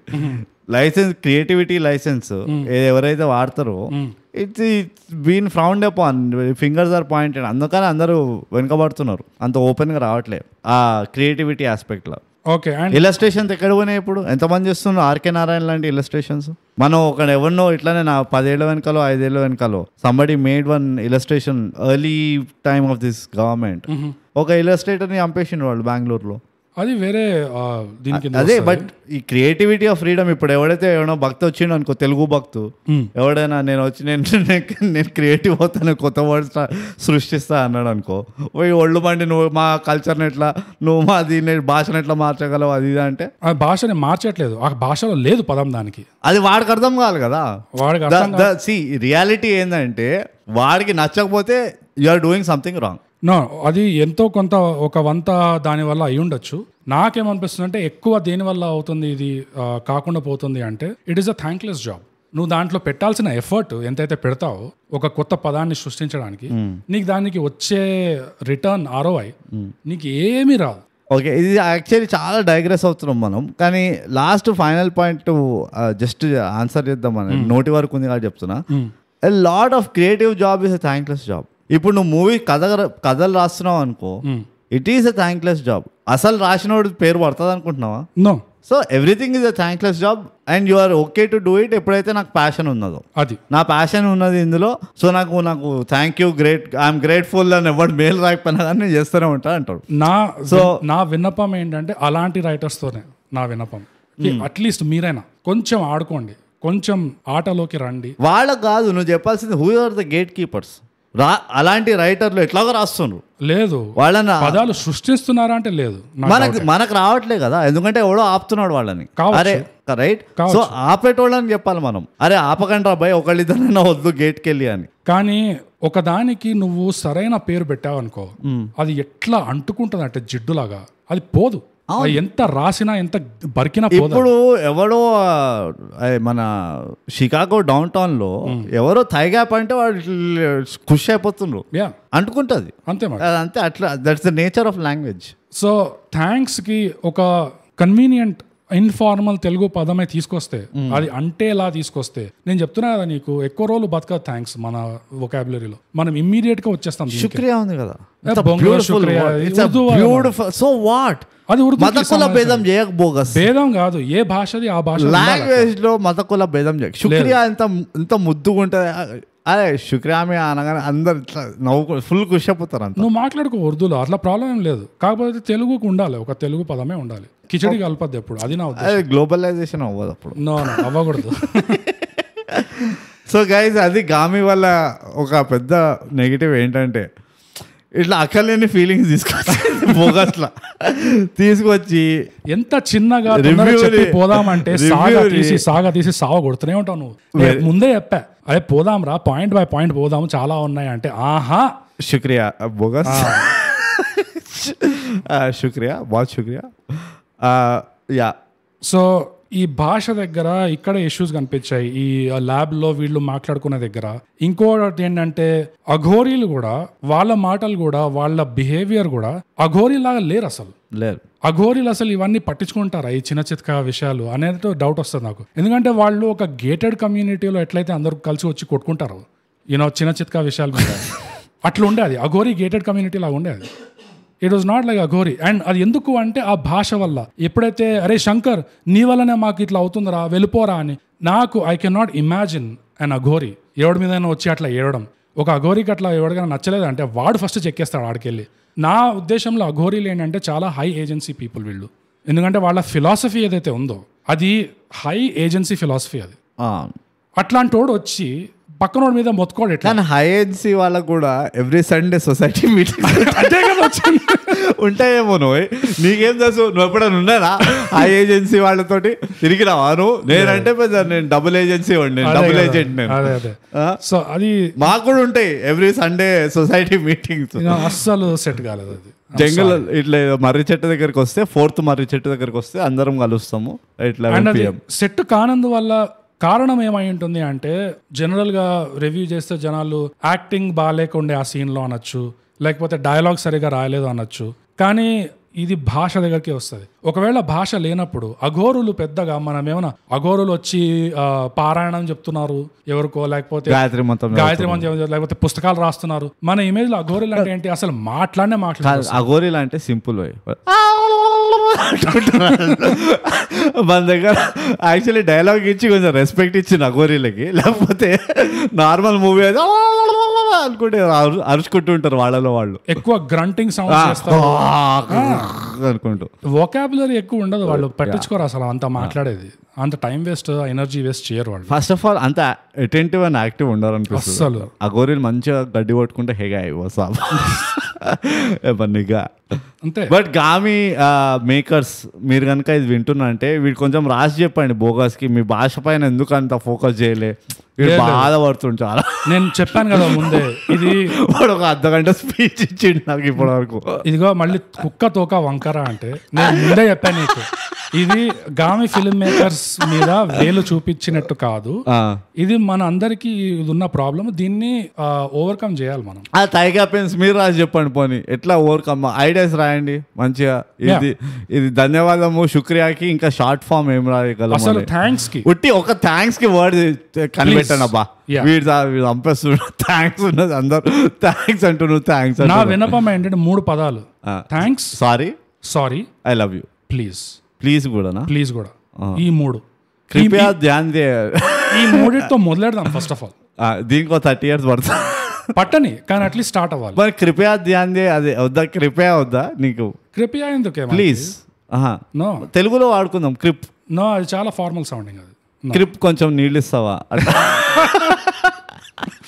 చేయొచ్చు అంటే జనాలకి అంటుంది అనుకో అండ్ వాడడం మొదలెట్టారనుకో, క్రిప్ జరగవా? అది పదం అయిపోతుంది. I have no problems. ఏంటంటే అందరికి నచ్చేలా ఒక పదం ఉండాలి, అంటేలా. Creep is so cute, it actually has that pleasing tone.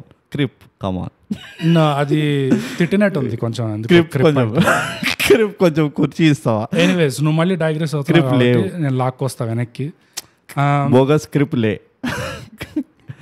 So అఘోరీల దగ్గర ఆ ప్రాబ్లం ఉండే, అదొక గేటెడ్ కమ్యూనిటీ లాగా అయిపోయింది వాళ్ళ వ్యవహారం చూస్తుంటే.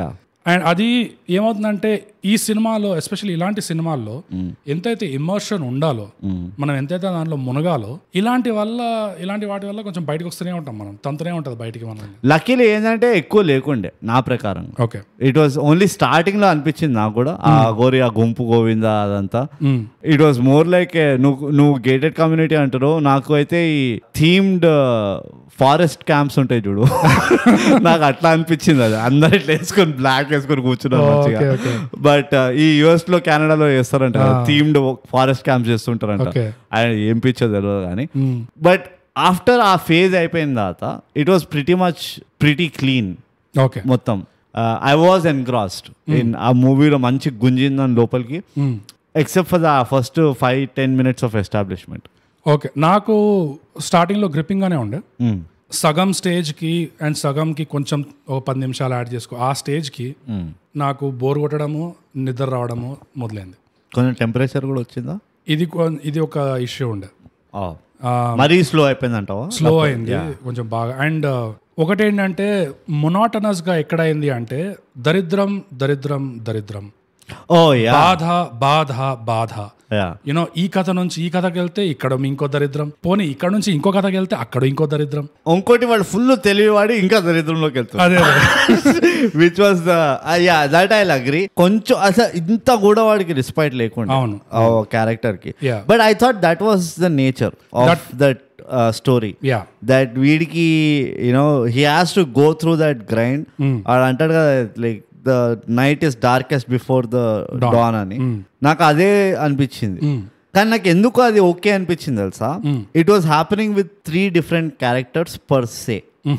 మూవీ చూస్తుంటే ఈ పాపకు అవుతుంది, గుండుగాడికి అవుతుంది, ఇంకా వీడికి కూడా అవుతుంది. వీడి ఎక్కడికి వెళ్ళినా కానీ వీడు దరిద్రం ఒక వేరే లెవెల్లో అంటుకుంది. సో నేను అనుకున్నా ఓకే, 3 parallel stories చాలా సిమిలర్ గా నడుస్తున్నాయి, ఇవి ఎట్లా ఎండ్ అవుతాయని కొంచెం ఒక క్యూరియాసిటీ అయితే ఉండే, కొంచెం ఇంట్రీగ్ చేసింది అన్నక.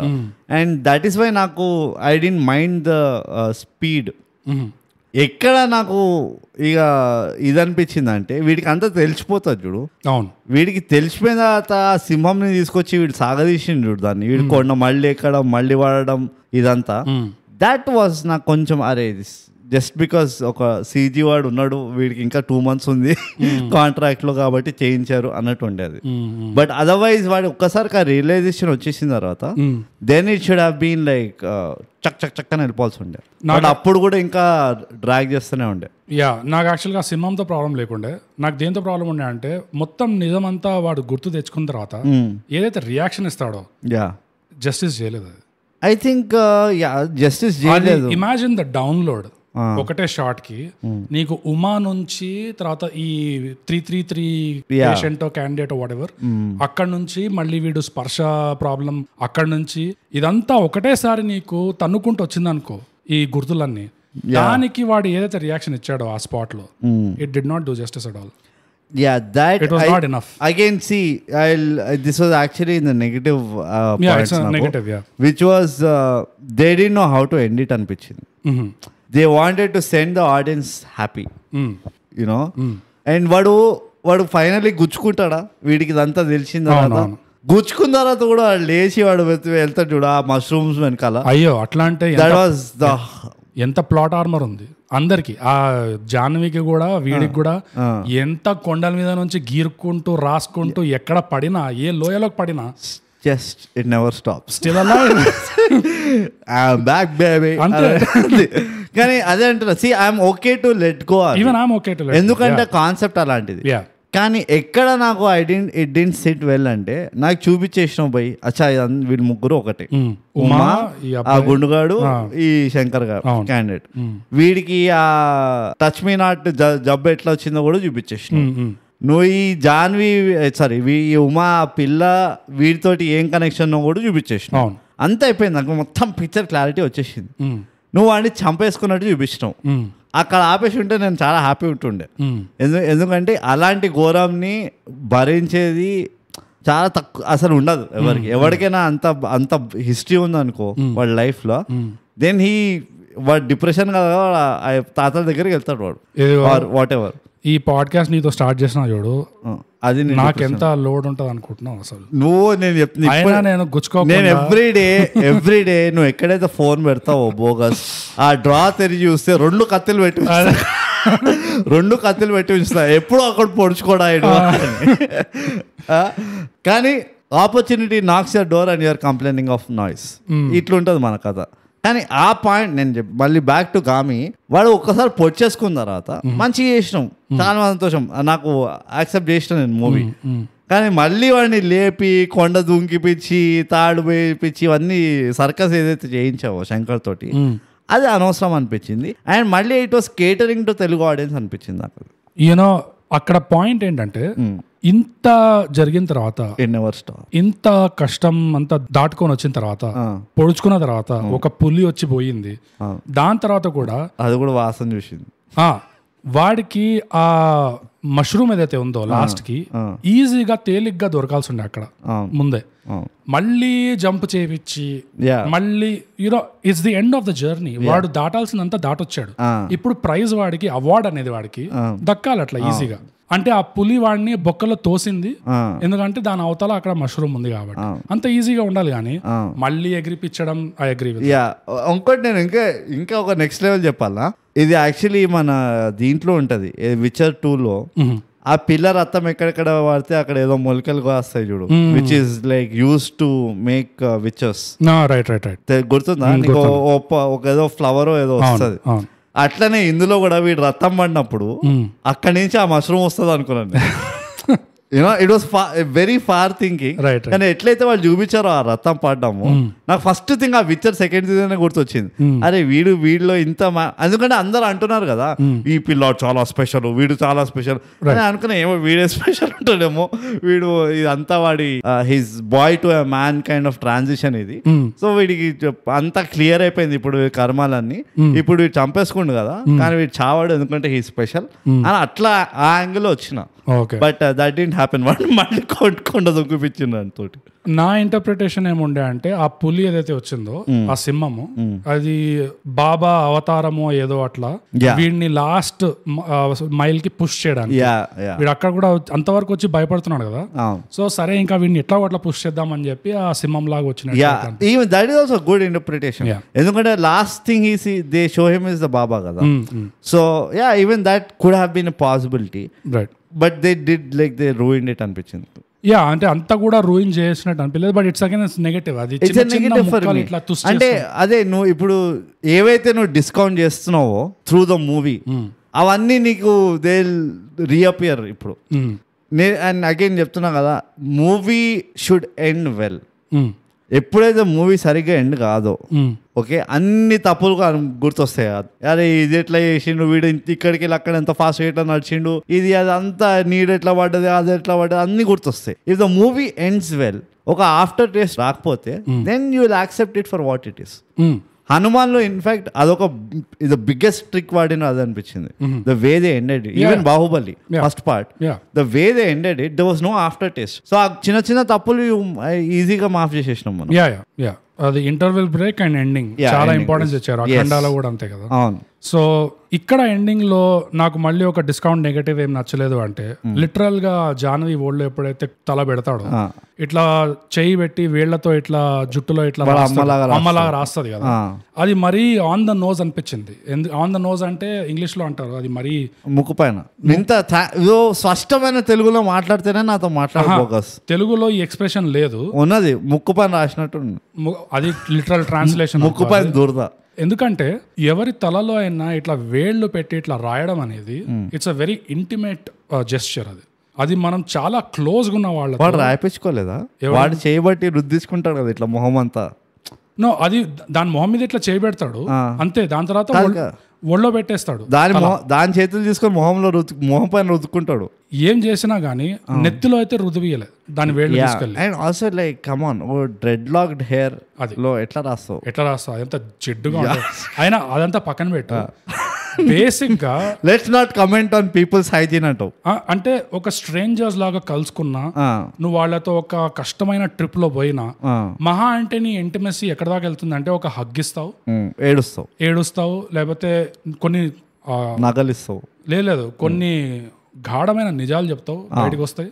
ఎవరికి చెప్పుకోని నిజాలు ఈ ట్రిప్స్ లో వస్తాయి బయటికి. నువ్వు పాడుకున్నప్పుడు అది కాదు, అట్లాంటి నిజాలు అంటే గుప్త రహస్యాలు అంటారు కదా, ఎవరికి చెప్పుకున్నాయి అవి బయటకు వస్తాయి. గుప్త రహస్యాలు అంటే గుప్త అంటేనే సీక్రెట్ కదా, రహస్యాలు అంటే కూడా దాని తవ్వక ఇంకా భావం అర్థం చేసుకో.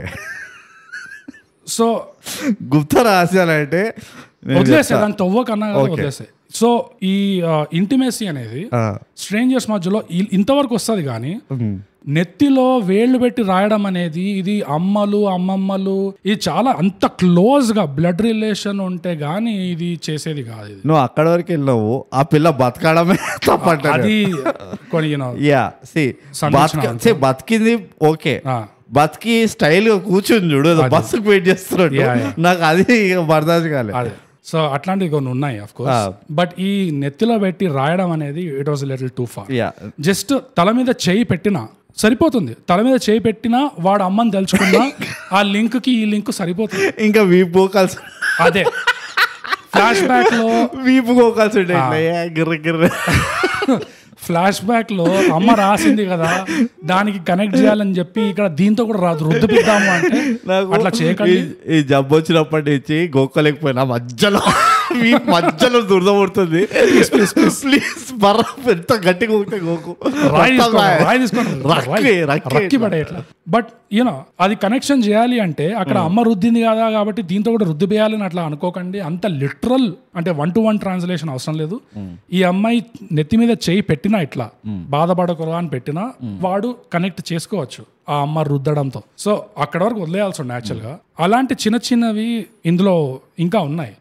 యూనో ఫర్ ఎగ్జాంపుల్ భాష దగ్గర మనం ఏదైతే మాట్లాడుకున్నాం అంతసేపు అది ఒక వంత వరకే. ఇంకో దాంట్లో ఇంకా ఉందంటావా దానికి ఇంకో సైడ్ ఏముందంటే యాంగిల్ ఏముందంటే ఇంకో కోణం ఏముందంటే ఇప్పుడు ఒక సీన్ ఉంటుంది, శంకర్ ఇంకా జాహ్నవి కొండల మధ్యలో నడుస్తుంటారు, బాగా మంచుగా ఉంటుంది మొత్తం. సడన్ గా ఇట్లా ఆపి మేఘాలలో ప్లీజ్ మస్తు టైం అయింది, ఇది 2 గంటలు అవుతుంది, ఎడిట్ చేయలేక నేను చచ్చిపోతా, మళ్ళీ నువ్వు ఆగు, నీకేమైనా వినిపిస్తుందా అని అడుగుతాడు. ఏదో అలా అడుగుతాడు, ఏమైనా వినిపిస్తుందా అంటే బేసికలీ అప్పుడు ఐస్ క్రాక్ అవుతుంటుంది వాళ్ళ కింద.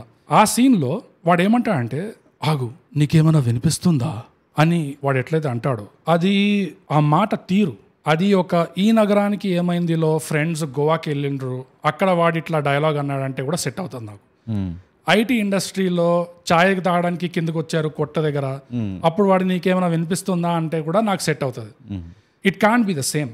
నువ్వు కొండల మధ్యలో వీడు అఘోరి, మళ్ళీ అఘోరి అయినప్పుడు వీడి క్యారెక్టరైజేషన్ ఎట్లయితే చేశారో it did not fit at all. ఎందుకంటే అఘోరి అయితే ఆ సీన్లో యాక్చువల్లీ నా ఉద్దేశంలో నీకేమైనా వినిపిస్తుందా ఇట్లా అనకుండా ఇట్లా ఇట్లా చేయి చూపించి ఆపేసి ఏమైనా వినిపిస్తుందా అంతే, నీకేమైనా వినిపిస్తుందా ఆగు నీకేమైనా వినిపిస్తుందా, ఇంత వర్బలైజేషన్ అవసరం లేదు. నేను ఎక్కడైతే డైలాగు ఎక్కడైతే మాట్లాడాడో 60% మాట్లాడలేదు మంచిది, కానీ 40% ఎక్కడైతే మాట్లాడాడో అవసరం కంటే ఎక్కువ మాట్లాడని చెప్పాను కదా. నా ఉద్దేశం ఇది, నీకేమైనా వినిపిస్తుందాకి ఒక అఘోరి వచ్చి ఏమైనా వినిపిస్తుందా అని అట్లా అన్నాడంటే ఏది ఎక్కువ మ్యాచ్ అవుతుంది. వీడంతా ప్రొఫిషియంట్ అఘోరి కాదేమో. అది ఆ మేకర్స్ లో ఆ క్యారెక్టరైజేషన్ డిజైన్ చేసే వాళ్ళలో ఉండాలి. అది అఘోరి చాలా రఫ్ ఉండాలి. అఘోరి అంటే వాడి బాడీ మూవ్మెంట్స్ లో ఒక నీకు వీడిని చూస్తే ఒక హైదరాబాద్ అబ్బాయి గుర్తు రాకూడదు. కానీ దట్ ఈస్ ఏమంటారు, that is acting, seekers bias అనిపిస్తుంది. నాకైతే బాగానే చేశాడు అనిపించింది. నేను జనరల్ గా చెప్పాను ఈ మాట, బాగానే తెలుసు, బాగానే చేశాడు. అండ్ ఆనెస్ట్లీ స్పీకింగ్ ఈ ఆర్టిస్ట్ నుంచి ఈ పంచ్ అబౌవ్ హిస్ వెయిట్ అనిపించింది నాకైతే. నువ్వు ఇప్పుడు ఒక కమల్ హాసన్ ని ఇన్ని డిమాండ్స్ ఎక్స్పెక్టేషన్స్ పెట్టుకున్నామంటే ఫేర్ ఉంటదేమో. కమల్ హాసన్ కాదు, ఆల్రెడీ అవాక్ లో చూసాను ఈ పర్ఫార్మెన్స్. అవాక్ అంటే అశోకవనంలో అర్జున కళ్యాణం, డిఫరెంట్ క్యారెక్టర్ కదా, డిఫరెంట్ క్యారెక్టర్ ఎస్. బట్ అందులో ఎట్లయితే మ్యాచ్ అయ్యాడు, ఎందుకంటే అందులో కూడా యాస వేరే ఉండే, మాట తీరు వేరే ఉండే, అన్ని మేనేజ్ చేశాడు. కానీ అందులో కోపం కూడా ఉండే సేమ్ ఏమో. ఒక కామన్ ఏంటంటే ఫ్రస్ట్రేషన్, ఇందులో ఫ్రస్ట్రేషన్ చూపిలేదు చూడు, ఎక్కడ కూడా ఫ్రస్ట్రేషన్ లేకుండే. అందులో కూడా అంత ముక్కు మీద కోపం ఏం లేకుండే, లేదు కానీ ఫ్రస్ట్రేషన్ ఉండే. ఎస్, జనరల్లీ ఈ క్యారెక్టర్ అన్ని ఫ్రస్ట్రేటెడ్ యూజ్ చేస్తాడు. నాకు ఇందులో నచ్చింది ఏంటంటే ఒక రకంగా చెప్పాను, ఇప్పుడు ఈ పాయింట్ పైన ఉన్నాం కాబట్టి చెప్తున్నా, ఈ క్యారెక్టరైజేషన్ నచ్చింది ఏంటంటే ఇన్ని తప్పులు పోతున్నా లైఫ్లో. అంటే గతం గుర్తు లేదు, ఎవరిని ముట్టుకోలేడు, బాడీలో టెస్టోస్టెరాన్ ఏ లెవెల్ ఉందో బాబుకి, ఇక సపోర్ట్ చేసేట ఎవరు లేరు, దొరికిన వాళ్ళని తిట్టామే. ఆల్మోస్ట్ కాదు, హీ హాజ్ సరెండర్డ్, ఇది నా బతుకు అన్న సరెండర్ అయిపోయి ఉంటాడు. అందుకనే వాడు వచ్చి నిన్ను తెచ్చిన వాడు బాబా అక్కడ ఉన్నాడు, మా దేవ బాబా హై బాబా అంటే ఏం చేస్తా అక్కడ పోయి అంటాడు అన్న దీంట్లో మాట్లాడతాడు కదా వాడు conversation. And I felt that was very very refreshing అలాంటి characterization. We have not seen అలాంటి క్యారెక్టరైజేషన్. అంటే ఒక ప్రొటాగనిస్ట్ ని నేను గివ్ అప్, వాడు స్టార్ట్ అవడమే ఐ హావ్ గివెన్ అప్ అన్న దీంట్లో ఉంటాడు వాడు. అది మంచిగా చేశాడు అనిపించింది నాకు. ఇంకోటి మంచిగా చేశాడంటే ఇలాంటి స్టోరీకి సపోర్ట్ ఇచ్చాడు. దట్ ఈస్ అగైన్ అన్నిటికంటే మెచ్చుకోవాల్సిన విషయం అది. ఇంకా వేరే లేకుండా నేను లేదు అట్లా ఏం లేదు, ఎందుకంటే ఇది చేయడానికే 6 ఏళ్ళ 7 ఏళ్ళ బట్ అది ఒకటే ఉదాహరణ కాదు. నీకేమైనా అనిపించిందాకి ఏమైనా వినిపించిందాకి చాలా తేడా ఉంటుంది సినిమాలో. ఒక అఘోరి అయితే ఇంకో ఉదాహరణ ఏంటంటే, సడన్ గా వాడికి నది దగ్గర కూర్చున్నప్పుడు అమ్మ నెత్తిలో ఆ పాపకి ఇట్లా వేలు రాసేది గుర్తుకొస్తుంది. అప్పుడు తలుచుకుంటాడు లోపల, వాడిది ఒక ఇన్నర్ మోనలాగ్ నడుస్తుంటది చూడు, ఈ స్పర్శ ఎవరిది అంటాడు. తర్వాత ఎందుకు నన్ను దాని వైపు లాక్కెళ్తుంది అనేది సెకండ్ లైన్ వస్తుంది. ఆ second line is too much, too far. ఆ మూమెంట్లో ఈ స్పర్శ ఎవరిది అని అట్లనే వదిలేసి ఉంటే దాని పంచ్ ఇంకోలా పడేది. కానీ మళ్ళీ ఒక తోక యాడ్ చేశారు, ఎందుకు నన్ను దీని వైపు లాక్కొని వెళ్తుంది. అది లేకపోయి ఉంటే it would have elevated the scene a lot more. నా ఉద్దేశంలో ఎంతైతే నువ్వు ఎక్కువ చేస్తావో అది కూడా ఇలా చాలా స్వాదనుసారం అంటారు చూడు, ఇది మెజర్ ఇక్కడ తుసిపోతుంది. ఎందుకంటే ఒక అఘోరీ క్యారెక్టర్ దగ్గర, ఇంత ప్రాబ్లం ఉన్నవాడి దగ్గర సడన్ గా ఈ స్పర్శ ఎవరిది అని తలుచుకోవడంలోనే అండ్ అక్కడ వదిలేస్తేనే సినిమాలో ఆ మూమెంట్ లో it has more power to it. కానీ నన్ను ఎందుకు ఇట్లా లాక్కెళ్తుంది అనగానే that's a sensitive soul. And నువ్వు ఇది అఘోరితో మ్యాచ్ కాదు ఇది ఫర్ సమ్ రీజన్. ఇంకోటి ఏం మ్యాచ్ కాదు అంటే 2-3 సన్నివేశాల్లో శంకర్ ఇలానే మాట్లాడుతుంటాడు, ఇది నా వల్ల అవుతుందంటారా, నేను చేయగలుగుతానంటారా అని ఇట్లా ఒకరిద్దరిని ముగ్గురిని అడుగుతాడు ఇట్లా ఇదే టోన్ లో. Not only did it get monotonous because it was repetitive, but also it doesn't match with Aghori. It doesn't match with వాడు ఎట్లయితే బతికాడో. ఎవడు కూడా అలాంటి వాతావరణంలో బతుకుతే వాడు రాయిలాగా తయారవుతాడు మనిషివాడు, లేకపోతే వాడు ఎప్పుడో చచ్చిపోతాడు బతకలేక ప్రకృతిలో అఘోరీలతో పాటు. సో వాడి భాషకి వాడి ఆలోచనకి ఆ అఘోరికి క్యారెక్టర్కి ఈ కారణాల వల్ల నాకు ఎప్పుడు అవుట్ ఆఫ్ సింక్ పోతుండే. ఓకే, 2 పాయింట్స్ ఉంది. First point, I don't think is Aghori, he's merely taken care by that group because వాళ్ళ బాబా ఆ గురువు ఎవడితో ఉన్నాడో సీనియర్ గురువు వాడిని తీసుకొచ్చి వీళ్ళకి అప్పచెప్పాడు, not to make him Aghori కానీ but to cure him out of his problem. Right, అందుకనే వాడు అంటాడు కూడా, వీడు మనవాడు కాదు, నువ్వు ఎట్లా చేయగలుగుతావు ఈ 1-on-1 బ్యాటిల్, ఆయుధం లేకుండా కొట్లాడాలి, మనకు తెలిసి కూడా నువ్వు ఇది కండిషన్ పెట్టడం తప్పు, వాడిని ఎవరైతే సపోర్ట్ చేస్తున్నావు మనలో ఉంచుకోద్దనే కదా నీకు ఇది కావాలి. వాళ్ళు కూడా అదే అంటుంటారు, వీడు మనవాడు కాదు అంటుంటాడు, వీడు ఒక శాపము, వీడు మనవాడు కాదు. So I don't think is Aghori. Second thing ఏంటంటే, ఐ మీన్ ఫేర్ దట్ నువ్వు అంటున్న points fair, they create a more bigger impact. కానీ క్యారెక్టర్ కన్సిస్టెన్సీని చూసుకుంటే వీడి బ్రెయిన్ 10 year old పిల్ల దగ్గరే ఆగిపోయింది. వాడు దాని తర్వాత నుంచి ఎవరి దగ్గరతో కూడా ఒక నార్మల్ కాన్వర్సేషన్ మాట్లాడలే అప్ టిల్ దట్. ఆ జైల్లో వాడు ఒకడు తవ్వుకుంటూ వస్తాడు చూడు, సో వాడు అప్పుడు కొంచెం హోప్ చూసాడు, కానీ వాడికి ఒక నార్మల్ కాన్వర్సేషన్ చేసి వాడు కాన్వర్సేషన్ స్కిల్స్ డెవలప్ చేసుకునేంత ఎబిలిటీ లేకుండే. అండ్ నేను ఆ డైలాగ్తో చెప్తాను, వాడు ఏ టోన్లో అయితే మాట్లాడుతుండేను ఈ పిల్లతో, ఎవరు ఈ డాక్టర్ పిల్లతో ఏ టోన్లో అయితే మాట్లాడుతుండేనో, I was thinking this is the background, నేను చేయగలుగుతానా, నేను ఇది చేయగలుగుతా, ఆ అన్సర్టెన్ టోన్తో ఏదైతే మాట్లాడుతున్నా దట్ ఈస్ నాట్ బికాజ్ ఒక 35 year old బ్రెయిన్ తోటి మాట్లాడట్లేదు, he's talking from a 10 year old child's brain ఆ దీంట్లో. So because he didn't develop, it made sense నాకు. ఎందుకంటే వాడు 10 years దాకా వాడు he was almost outcasted. వాడు ఎప్పుడైతే ఆ డాక్టర్కి అమ్మేస్తాడో వాడు ఆ జైల్లో 15 years ఉన్నాడు, or whatever how many years, right. దాని తర్వాత వాడు అబ్నార్మల్ సొసైటీలో ఉన్నాడు, అఘోరిక్ సొసైటీలో, not as a part of them but as a burden to them. So he's outcasted, వాటిని అందరూ చిన్న చూపు చూస్తున్నారు, అండ్ హీ కెనాట్ డూ, వాడు సొంతంగా పోయి బతికేటట్టు లేకుండే సిచ్యువేషన్. వాడు ముట్టుకుంటే వాడికి అది వస్తుండే పచ్చతామరలు వాట్ ఎవర్. సో ఆ సిచ్యువేషన్ నేను చూసిన పర్స్పెక్టివ్ అయితే, వాడికి ఫస్ట్ ఆఫ్ ఆల్ నాకు ఆ డైలాగ్ డెలివరీ చెడ్డ చిరాకు అట్లా చెప్తే. అఘోరియానే కాదు, ఒక నార్మల్ వాడు కూడా అట్లా చెప్తే నాకు పిచ్చ వై అన్నట్టు అనిపిస్తుంది. కానీ why I kind of accepted, which was starting చెప్పిన, I got disappointed because I didn't get disappointed. ఎందుకంటే దిస్ వాజ్ మై టేక్. ఆ క్యారెక్టర్ బ్యాక్గ్రౌండ్ చూస్తే మెంటల్లీ డెవలప్ కాలేదు, never. And on top of it he is tortured, on top of it he is mentally curbed. వాడిపైన రకరకాల brain ఇవి వేశారు. So he went in to a shell, introvert అయిపోయాడు, blah blah బ్లా. దీన్ని support చేయడానికి starting లో ఆ పిల్ల ఎంత రౌడీది, ఎంత బాయిస్టర్స్, ఆ మామిడికాయలు దొంగలిస్తుంటుంది చూడు, అలాంటి బాయిస్టర్స్ అండ్ ఫ్లాంబాయంట్ అండ్ కాన్ఫిడెంట్ పిల్లని కాస్త మొత్తం దే హార్డ్వేర్ వేసేసారు exact opposite side. So that was my thinking. వాడు మెంటలీ డెవలప్ కాలేదు అన్న విషయము ఇట్స్ అ ఫేర్ ఇంటర్ప్రిటేషన్. దాని వల్ల వాడు ఇలా మాట్లాడుతున్నాడు అంటే ఇట్ మేక్స్ సెన్స్. నువ్వు అన్న పాయింట్ కరెక్టే. ఫ్రమ్ సినిమాటిక్ లెన్స్ లో ఆ గ్రావిటాస్ తీసుకురావాలి అది ఇది అంటే దట్ డైలాగ్ ఇది the length of the wording, the articulation should might be better and they could have taken that freedom అంట నేను. ఈ ఇంత పెద్ద లాజిక్ ఇంత డెప్త్ లో వెళ్ళకపోవచ్చు ప్రతి ఒక్కడు, but they should have taken that ఇది అండ్ ఒక సింపుల్ లైన్, ఒక చిన్న కన్సైజ్ లైన్ డైలాగ్ పెట్టేసి build it. They had such a beautiful music to add to it. BGM was they should have just ఏమంటారు leverage that music. ఆ చిన్న చిన్న dialogue లో పెట్టి ఆ మ్యూజిక్ తోటే లేపుండాల్సి ఉండే. That could also have worked. అఘోరీలది వాడు అఘోరీ కాదు అనేది కూడా ఫేర్ పాయింట్. కాకపోతే వాడు కొంతకాలం వాళ్ళతో బతికాడు కాబట్టి ఆ ట్రైబల్ ఇన్ఫ్లుయెన్స్ ఉంటుంది ఎంతో కొంత. వాళ్ళు ఎంతైతే రఫ్ గా బతుకుతారో అఘోరులు, వీడు అలానే బతకాల్సి వచ్చేది యూనో. సో దానివల్ల కొంచెమైనా వాడు ఫిజికల్ గా అయినా వాడు రఫ్ అండ్ అప్ అవుతాడు అని ఒక ఎక్స్పెక్టేషన్ ఉండొచ్చు. But it is true that వాడు టెక్నికలీ వాడు ఒక అఘోరీ కాదు. వాడు ఒక బర్డర్ ఉండే, వాళ్ళ సొసైటీ మీటింగ్స్ అంతా వీడి గురించి ఉండే. వాళ్ళ సొసైటీ మీటింగ్ మొత్తం వీడి గురించి ఉండే, ఎప్పుడు వెళ్తుండు అని. Aghori heights, Aghori enclave. Sir tower below మా సర్కిల్ బిలో చాలా ప్రాబ్లమ్స్ క్రియేట్ అవుతున్నాయి సార్ ఈ బాబు వల్ల. మా అఘోరీ ప్రైడ్ లో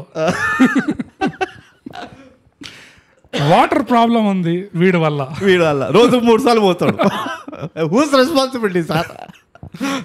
ధ్యానం కాన్సన్ట్రేట్ చేయలేకపోతున్నాము. బట్ అగైన్ మనం లూజ్ గా టచ్ చేసాం ఆ పాయింట్. కానీ music was a big deal in the movie. I think it has really lived up or kind of took the picture to a different level. నాకైతే I felt I really like the music. అంటే నువ్వు BGM అంటున్నావా songs అంటున్నావా? Okay, for me music is everything okay, that happens while I'm watching the movie. నాకు ఒక చిన్న differentiation ఉంది. Songs దగ్గర నాకు ఓకే అనిపించింది పాటలు. BGM అయితే నాకు చాలా నచ్చింది. అది గొంతు పోయింది. అది ఒక వెస్టర్న్ ఆర్కెస్ట్రల్ అరేంజ్మెంట్స్ చేశారు, ఎంత సింపుల్ గా చేశారంటే అది బాగుండే. నెగటివ్స్ కింద నాకు ఫైట్ కొరియోగ్రఫీ ఏదైతే ఉండేనో అది అంతా సెట్ కాలేదు, కొంచెం లాగ్ లాగా కనిపిస్తుండే. ఫైట్ ఫస్ట్ దాంట్లో ఉండే కదా, ఫస్ట్ దాంట్లో ఉండే. అండ్ కొంచెం అఘోరీ హైట్స్ లో ఉన్న ఫైట్ అక్కడ, ఇంకా ఈ ల్యాబ్ లో కూడా కొంచెం స్ట్రగుల్ కొన్ని సీన్స్ ఉంటాయి, ఏదో తోయడాలు సంథింగ్. అక్కడ కూడా నాకు కొంచెం లాగ్ అనిపించింది. ఇవన్నీ డిస్కౌంట్ ఇవి. I don't care. నా బిగ్గెస్ట్ అయితే క్లైమాక్స్ ఉండే. That was good CG.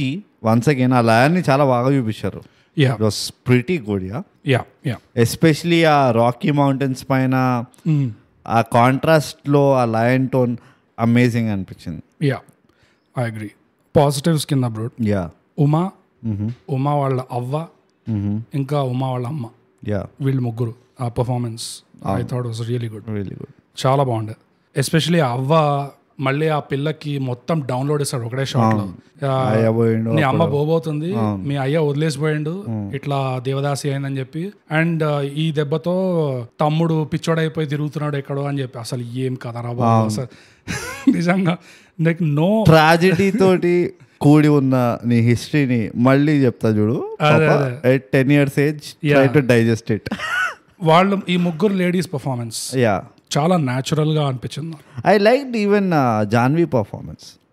Janhvi performance Janhvi did pretty well. Janhvi దగ్గర తెలియదు కానీ నాకు గుట్టి లాస్ట్ లో వాడు ఇట్లా చాందనీ చౌదరి. అవునా, లాస్ట్ లో నాకు ఒక్కటే ఏంటంటే ఆ జుట్టు ఇట్లా దువ్విని చూడు నువ్వు, అది ఒక్కటే నాకు ఐ ఫెల్ట్ దట్ వాస్. నాకు ఇంకోటి నచ్చలేదు యాక్చువల్గా. ఈ జాన్వీది ఇంకా శంకర్ది డైలాగ్స్ కొండల పైన ఎక్కడో మళ్ళీ బాత్ కర్నే కా తరీకా థోడా క్యాజువల్ హే. ఎందుకంటే అక్కడ ఆక్సిజన్ ఉండదు బ్రో, నువ్వు అక్కడ అట్లా మాట్లాడలేవు. నువ్వు వీళ్ళిద్దరు ఏదో కెఫేలో కొట్టుకుంటున్నట్టు మాట్లాడుతున్నారు. చూడు that's the sound work it's not on the actor, no actress అనట్లేదు, శంకర్ అనట్లేదు. ఆ సౌండ్ వర్క్ కూడా మొత్తం ఎక్కువ వచ్చినట్టు చేశారు. అదొకటి నాకు నచ్చలేదు. ఇంకోటి వీళ్ళు ఎట్లయితే కొట్టుకుంటున్నారో ఆ లొకేషన్ కి ఆ ఆర్గ్యుమెంట్ కి అస్సలు సంబంధమే లేకుండా. This for me is Karthikeya 2 category. ఎట్లయితే కార్తికేయ 2లో ఎగ్జాక్ట్లీ అన్ని వస్తాయి కదా కొండపైన, it's the same thing, they are supernatural కొంచెం. అండ్ ఇది సెట్ కాలేదు కొంచెం నాకు, ఎందుకంటే 12,500 feet దాటగానే నీకు ఊపిరి ఆడదు. అండ్ నీకు మాట్లాడాలంటే కూడా నీ ఊపిరి పోతుంటుంది మాటల్లోనే, అందుకనే నువ్వు నడుస్తుంటేనే నీ ఊపిరి పోతుంటుంది. అంత కష్టం. వీళ్ళు ఎక్కడో అక్కడ పోయి ఇట్లా చేస్తావు నువ్వు, అట్లా చేస్తావు, అట్లా చూస్తావా. Bogus he's a special child. Janhvi ఎక్కువ మాట్లాడుతుంది అక్కడ, వీడు ఎట్లాగో మాట్లాడు. హీస్ స్పెషల్, దాన్ని తట్టుకుంటుండు అది వీడి స్పెషాలిటీ. లో ఆక్సిజన్ ఏరియాలో ఇది వాగుతూ ఉంటే తట్టుకుంటున్నాడు చూడు, దట్స్ అ స్పెషాలిటీ. ఇంకో పాజిటివ్ బ్లడ్, ఆ రుద్రాక్ష మొంటాజ్ ఒకటి ఉంటుంది. వీళ్ళు జాన్వి ఇంకా శంకర్ ఎప్పుడైతే వాళ్ళ ట్రెక్ స్టార్ట్ చేస్తారో, రుద్రాక్ష మష్రూమా? రుద్రాక్ష ఏంటంటే ఒక రుద్రాక్ష మాల ఇస్తాడు, కట్ట కట్టుకుంటాడు లాస్ట్ కి 15 రోజులకి 15 ఇస్తాడు మాల. ఒక్కొక్క రోజు నువ్వు ఇట్లా లెక్క పెట్టుకో అని. సో ఒక్కొక్క రోజు అయితే వాడు నీళ్లలో ఒక్కొక్క రుద్రాక్ష ఇస్తుంటాడు. సో ఆ మొంటాజ్ ఒకటి ఉంటుంది ట్రెక్ స్టార్ట్ చేసినప్పటి నుంచి ఎక్కడము. అండ్ ఆ మొంటాజ్ నడుస్తుంటే కూడా వీళ్ళు ప్యారలల్ గా స్విచ్ అవుతుంటారు ఆ టైమ్ లైన్స్ లో. That whole montage was top class, phenomenal ఉండే. It was brilliant. అసలు ఫ్లో, నారేటివ్ ఫ్లో అంటే, అండ్ ఎడిట్ లో కూడా it was just really really really good. నాకు ఇంకో పెద్ద పాజిటివ్ ఇస్ ఆ ఒరిజినల్ బాబా, ఆ ట్విస్ట్ ఎలిమెంట్, ఆ ట్విస్ట్ టైమింగ్ ఎప్పుడైతే పెట్టారో వాడు, that really for me like it was well timed, it was well revealed, and music was on point. And the best part was they close the loop by showing the original guy, original Baba. Yes. Right? And inta beautiful unde aa Baba. He was like the epitome. But అనిపించింది కనబడంగానే వీడు ఉంటాడు, Aghori heights president వీడే అన్నట్టు. So it was brilliant. Living with the Himalayan masters లాంటి పుస్తకాల్లో ఎవరి గురించి అయితే చదువుతావో అట్లున్నాడు, సాక్షాత్ అట్లున్నాడు. మొత్తం బసం పూసుకొని మొత్తం ఇట్లా బట్ని కాదు మన గోచి ఒకటి పట్టుకొని 2 నిమిషాలలో కుండలిని చక్రం ఇట్లా పైకి తీసుకొచ్చేస్తాడు అన్నట్టు ఆ క్యాండిడేట్ ఉండే. ఇంకో ఇంట్రెస్టింగ్ థింగ్ ఏంటంటే ఆ బాబా కనబడ్డాము మనకి సినిమాలో, ఇంకా పులి రావడం అనేది అదే లొకేషన్ లో, which is another connecting point వీళ్ళిద్దరికి. So that's a positive again. నాకు ఇంకో పాజిటివ్ ఏమనిపించింది అంటే ఈ కాస్టింగ్ లో ఉమా ఇంకా ఈ పిల్లోడు, ఈ 15 years old boy, too good, almost same person లాగా ఉండే. అది ఎట్లా మేనేజ్ చేశారు. అండ్ ఈ పిల్లోడు కూడా 15 years old బాయ్, వీడు తుంబాడు. అవునా? తుంబాడులో పిల్లోడు. అవునా? కొడుకు.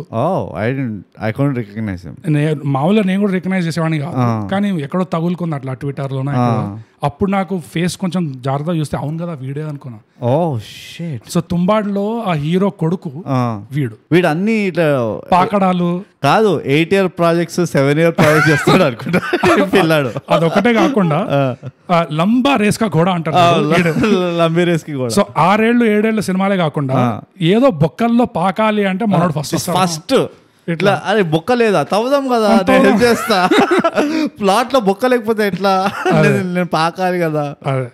కానీ మనోడు చాయిస్ సెలెక్షన్ లో తెలుస్తుంది. Casting wise they did a phenomenal job. Uma ఇంకా అబ్బాయి అయితే almost the same person. Beautiful casting నిజంగా. అండ్ కాస్టింగ్ ఏ కాకుండా controlling, subduing Shankar to such a performance was in itself ఒక achievement. అది a monumental కొండంత achievement. not ఏమంటారు హెన్రీ క్యావిల్ మూవ్స్ లేకుండా, no please no, ఇంకా మిషన్ ఇంపాసిబుల్ మూవ్స్ లేకుండా ఇట్లా దానికి అలసిపోయి ఉంటారు. నాకు ఇంకోటి ఏమనిపించింది అంటే absolute lack half spoon feeding and the confidence they had that అర్థమైపోతుంది ఇట్లా చెప్తే. ఎక్కడెక్కడైతే వాడు ఆ కొండ నుంచి పడిన తర్వాత నెక్స్ట్ టింగ్ అని వీళ్ళు ఒక గుహలో లేస్తాడు చూడు, ఒక మాంక్ వాడిని ఏమంటారు ట్రీట్ చేస్తూ ఉంటాడు. అండ్ హీఈస్ టెల్లింగ్ హిమ్ నీకు ఇంకా గుర్తు రాలేదా, నీది అది బ్లా బ్లా బ్లా అని. So I felt like oh such a again కొంచెం రిలీఫ్ ఉండే నాకు. అమ్మ అనవసరంగా వీడు ఇట్లా దుంకుతున్నప్పుడు వాడి బేర్ హ్యాండ్స్ తోటి ఇట్లా స్నో లోపలికి దూర్చి ఇట్లా హుక్ క్రియేట్ అవన్నీ చెప్పలేదు. చాలా రోజుల తర్వాత తెలుగు సినిమాలో సినిమాటిక్ విషయాలు బయటకు వచ్చినాయి. అంతేకాదు శంకర్ ఇంట్రొడక్షన్ కూడా చూడు ఎట్లయితే ఇంట్రొడ్యూస్ చేస్తారు. There's no ముందు వెనకాల. They were this close for a very short film. They were this close. కానీ శంకర్ చాలా తెలివైనడు. ఒక నెగటివ్ నాకు క్యారెక్టర్స్ లో ఏదో పెద్ద ఫ్రెష్ గా చెప్తున్నాడు ఇప్పుడు 4 నెగటివ్ చెప్పినావు కానీ పాజిటివ్ చెప్పాం కదా. అదే ఒక నెగటివ్ నాకు అని. ఇంకో నెగటివ్ ఏంటంటే డాక్టర్ బక్షి ఆ ల్యాబ్ లో ఉంటాడు గుండె, వాడి క్యారెక్టర్ చాలా 1 డైమెన్షనల్ ఉండే. వాడు ఏమన్నా లోబాటమీ అంటాడు. వాడికి లోబాటమీ తప్పితే ఇంకేం లేదు జీవితంలో, రాదు వాడికి కదా. వాడు అందుకనే ఆ ఎక్స్పెరిమెంట్ లో తారాతో పార్టిసిపేట్ చేయడు. అదే వర్షం పడట్లేదు కదా ఎట్లా అంటే లోబాటమీ చేద్దాం, పిత్ర ఆడట్లేదు కదా ఎట్లా అంటే లోబాటమీ చేద్దాం, పైల్స్ ఒక్క సెకండ్ ఇవ్వండి lobotomy. That was bad. You know వాడి సైకాలజీ ఎక్స్ప్లోర్ చేయలేదు. వాడికి ఒక గాడ్ కాంప్లెక్స్ ఉందా, వాడు ఎందుకు అంత ఇష్టం వాడికి ఇట్లా నెత్తి తెరిచి ఇలా మెదడులో ఇట్లా గుచ్చి గుచ్చి గుచ్చి కంట్రోల్ చేయడం అనేది ఎందుకు వాడికి, ఆ వై అన్న క్వశ్చన్ లైట్ తీసుకున్నారు. అగైన్ నాకు అది కొంచెం కాంపిటెన్స్ పాన్ కింద వస్తుంది. యూనో అది లేకుండే, అది తారా అనే క్యారెక్టర్ దాన్ని కూడా లేకుండే అనిపించింది. దాన్ని కూడా లేకుండే కానీ పర్ఫెక్ట్ పొజిషన్ లో ఉండే వీడి సైకాలజీని క్వశ్చన్ చేయడానికి. అసలు నువ్వు ఎందుకు చేస్తున్నావు, నీకు ఎందుకు ఇంత పిచ్చి లోబాటమీ అని వాడలేదు అట్లా. సో వాడు కూడా అట్లా 1 డైమెన్షనల్, పడుకుంటే లోబాటమీ, లేస్తే లోబాటమీ, పిత్తుతే లోబాటమీ, అన్నిటికీ లోబాటమీ. కానీ ఇప్పటికీ నాకు అర్థం కాలే వాళ్ళు ఏం ట్రై చేస్తున్నారో అర్థం కాలే. ఆ ల్యాబ్ లో she is the perfect lab rat అన్నాడు. It's not clear. I'm not clear as to వాళ్ళు ఏం చేస్తున్నారు. వాళ్ళు are they trying to mind control mechanism మీద ట్రై చేస్తుండ్రా, లేకపోతే what is the project about? See ఒక టైం వరకు M K ultra type mind control లాగా అనిపిస్తుంది. ఇంకో ఇట్లా తిరిగి చూస్తే మళ్ళీ జెండర్ రివర్సల్ అట్లా మాట్లాడతారు. It was confusing. It was not clear exactly what is your mission. It was not. But కానీ యూనో ఫనీలీ ఏంటంటే నాకు I didn't care about the mission because I knew the mission was not the point. I was only worried about ఈ ముగ్గురిది ఏంది story అసలు. నాకు ఈ బక్షిగాడి మీద ఉండే వీడు విలన్ అయితే ఈ సిచ్యువేషన్ లో వాడి మోటివేషన్ ఏంటో తెలియట్లేదు. అంత కార్టూన్ కార్డ్బోర్డ్ క్యారెక్టర్ లాగా ఉన్నాడు. Evil for the sake of evil అంతే.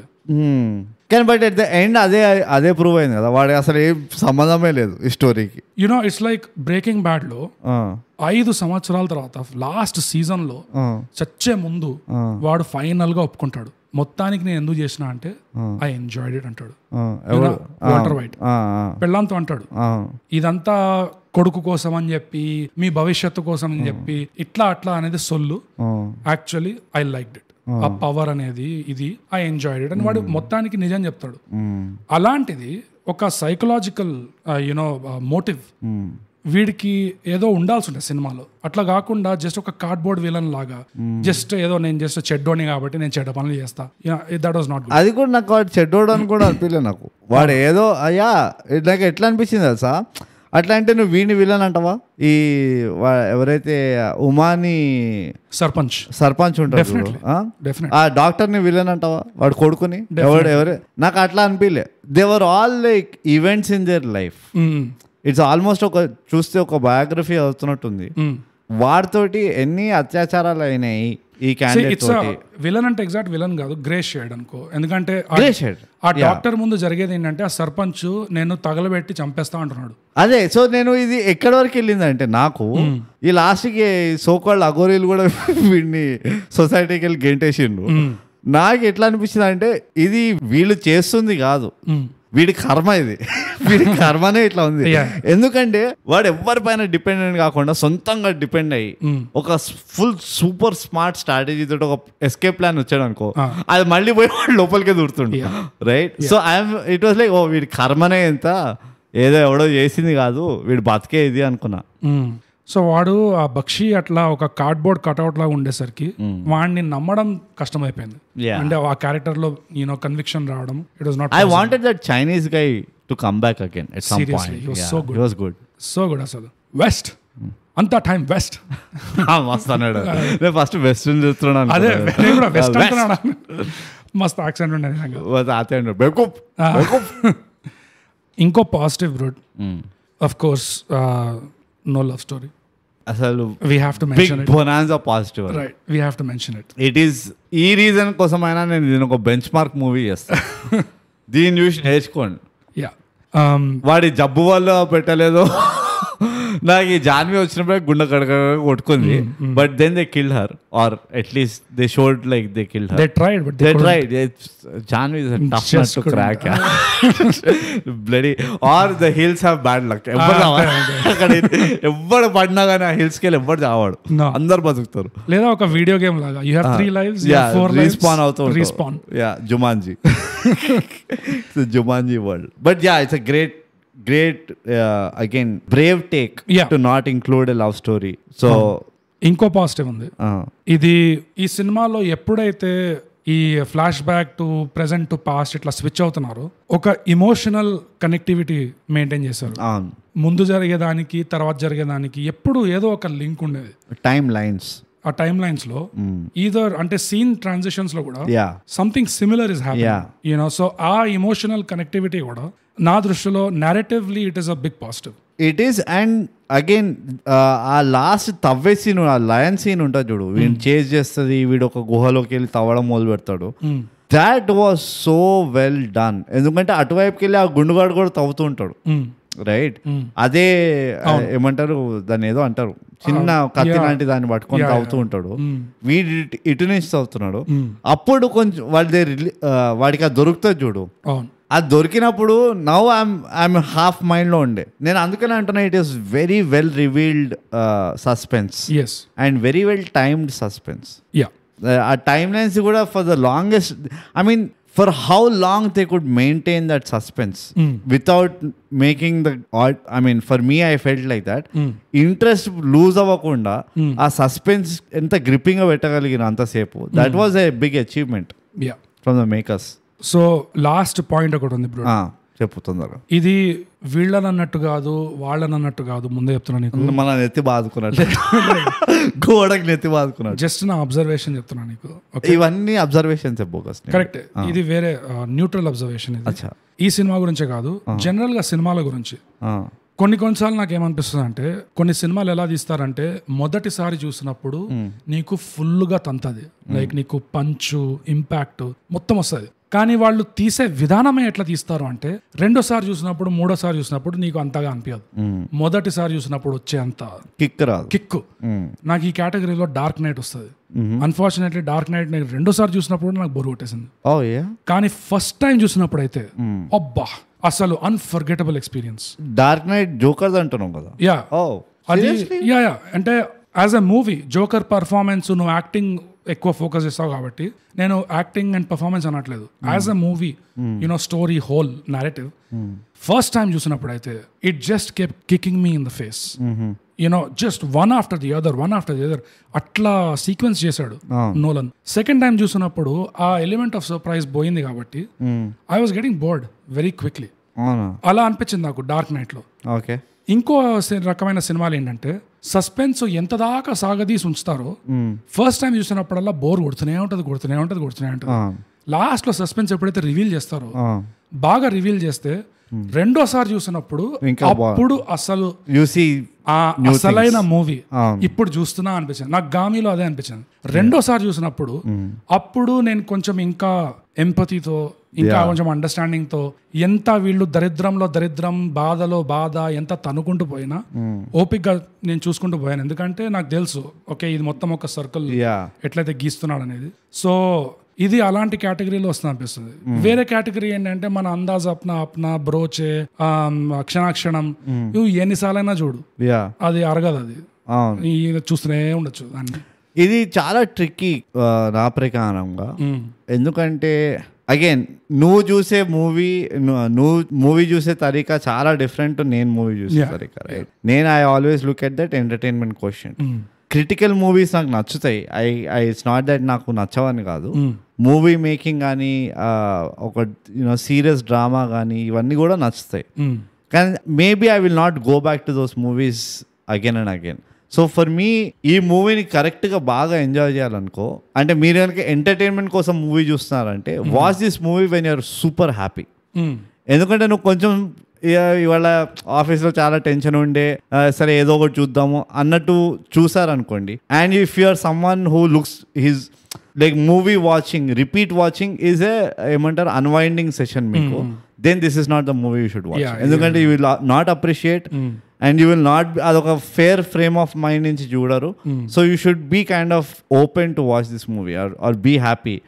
సో అట్లా చూసుకుంటే whenever I want to watch art or like high skill level output, for me Gami will be definitely one of the movies. And then starting point cheppanu chudu, the picturization, the screenplay, how they did it, the visualization, the storytelling aspect, and last but not the least, the costumes that they gave, which distinctly mentioned ee timeline the costume idi, ee timeline the costume idi, and ee timeline idi, and that was again phenomenal. There are a lot of things going right for the movie from an audience perspective. Acting wise naku Uma segment aa Palleturlo, that was the best. Because that needed heavy acting. ఆ తాత friendly తాత ఒకడు, friendly తాత, సర్పంచ్ కొడుకు, even like the కొడుకు వచ్చి mediate చేస్తాడు, చాలా బిలీవబుల్ గా కొడుకు, అంటే పట్నం వెళ్ళి మెడిసిన్ చేసి వచ్చినోడు. అండ్ అది, అండ్ సెకండ్ థింగ్ ఏంటంటే not a lot of hue and cry. కొడుకు exact opposite to the father ఉన్నాడు. వాడు ఫాదర్ ఎట్లయితే అన్ని అరే ఫటాఫట్ వీడు కొడుకు అన్ని పక్కన పెట్టు, నేను డాక్టర్ని, నాకు తెలుసు ఇది ఏం పెద్ద హంగామా చేయాల్సిన ఇష్యూ కాదు, సైలెంట్ గా చేసేద్దాము, నేను ఉన్నా కదా. So that was there. I felt the acting potential was also there. ఈ గుండుగాడిది దీంట్లో భాస్కర్, అది నేను అగ్రీ చేస్తా. నాకు యాక్చువల్లీ తారాది చాలా అండర్వెల్మింగ్ అనిపించింది. It's almost like she didn't care actually. Bakshi and Tara, Tara especially last కి Tara I'm preparing for lobotomy and you're calling me అనుకుంటూ ఉరుక్కుంటూ వస్తాడు. అరే నువ్వు వచ్చేటోడివి, దాని మొహం ఎంతసేపు చూస్తావురా? It's such a long scene. అది నోరు మూసుకొని ఇట్లా బుర్ర గీక్కుంటూ చెప్పవే వాడు పారిపోయాడని చెప్పు, పోనీ no you don't want to tell, అదొక రివీల్ లాగా. At least you should have acted well. It was the weakest part. ఈ శంకర్ మొత్తం టైమ్ లైన్ ఏదైతే ఉందో it was done pretty well. Strong performances ఉంటాయేమో, కొన్ని లాజికల్ థింగ్స్, ఇట్లా క్వశ్చనబుల్ థింగ్స్ ఉన్నాయి. I will not deny that, but I felt ఒక character continuity ఉండే శంకర్ లోపల. ఓకే, అండ్ అగైన్ ఆ పిల్ల జాన్వీలో కూడా I find out I didn't have a problem with her being on the screen. Let me put it as simple. Okay, she did well, she did to the part, played to the part. And from a story stand point నాకనిపి అంతకంటే ఎక్కువ చేసి కూడా పెద్ద లాభం లేదా. ఆమె అందులో ఇంకా పెద్ద ఇది చేస్తే కొంచెం కష్టమైపోయేది.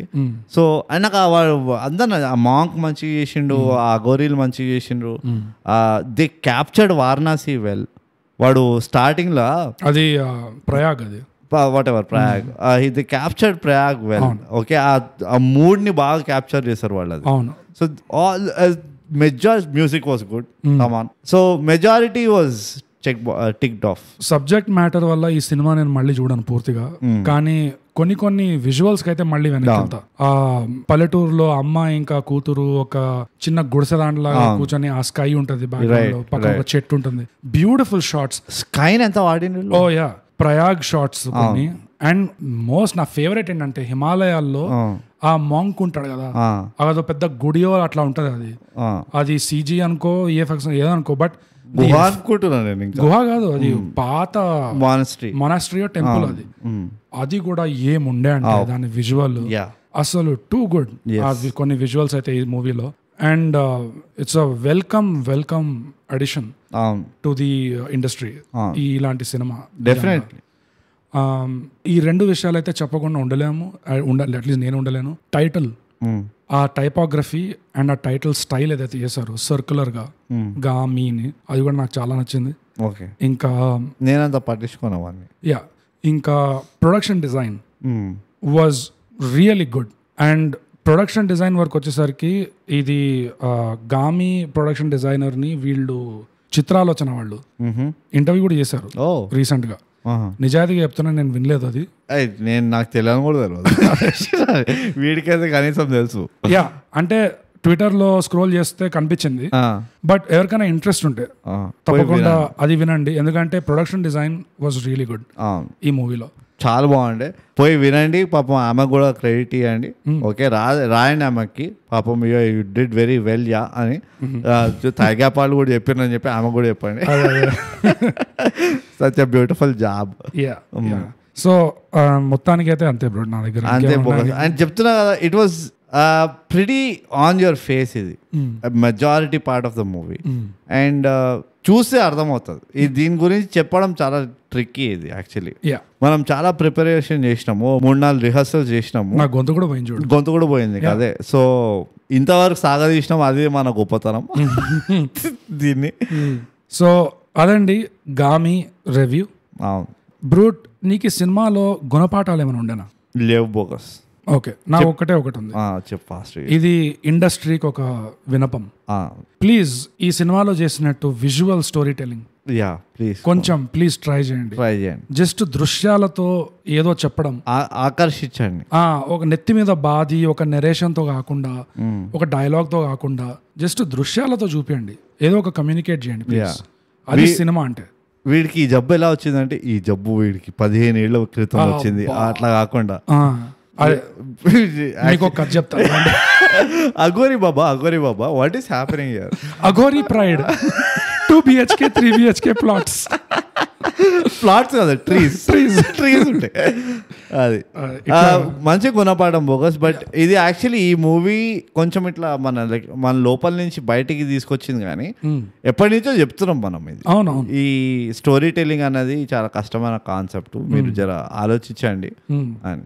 అంటే ఇందులో చేసి చూపించారు కాబట్టి తెలుగు ఉదాహరణ ఇవ్వచ్చు. అంటే చూడు, ఇక్కడ ఎవరు మీకేమైంది అనొచ్చు. మామూలుగా డ్యూన్ అంటాము, ఇదంటాము, అదంటాము. అంటే ఈ జనాలు అంటారు ఎప్పుడు ఇంగ్లీష్ అయినా తెలుగులో లేదా అంటే, ఇప్పుడు ఉంది తెలుగులో. ఏం బీకిన మీరు?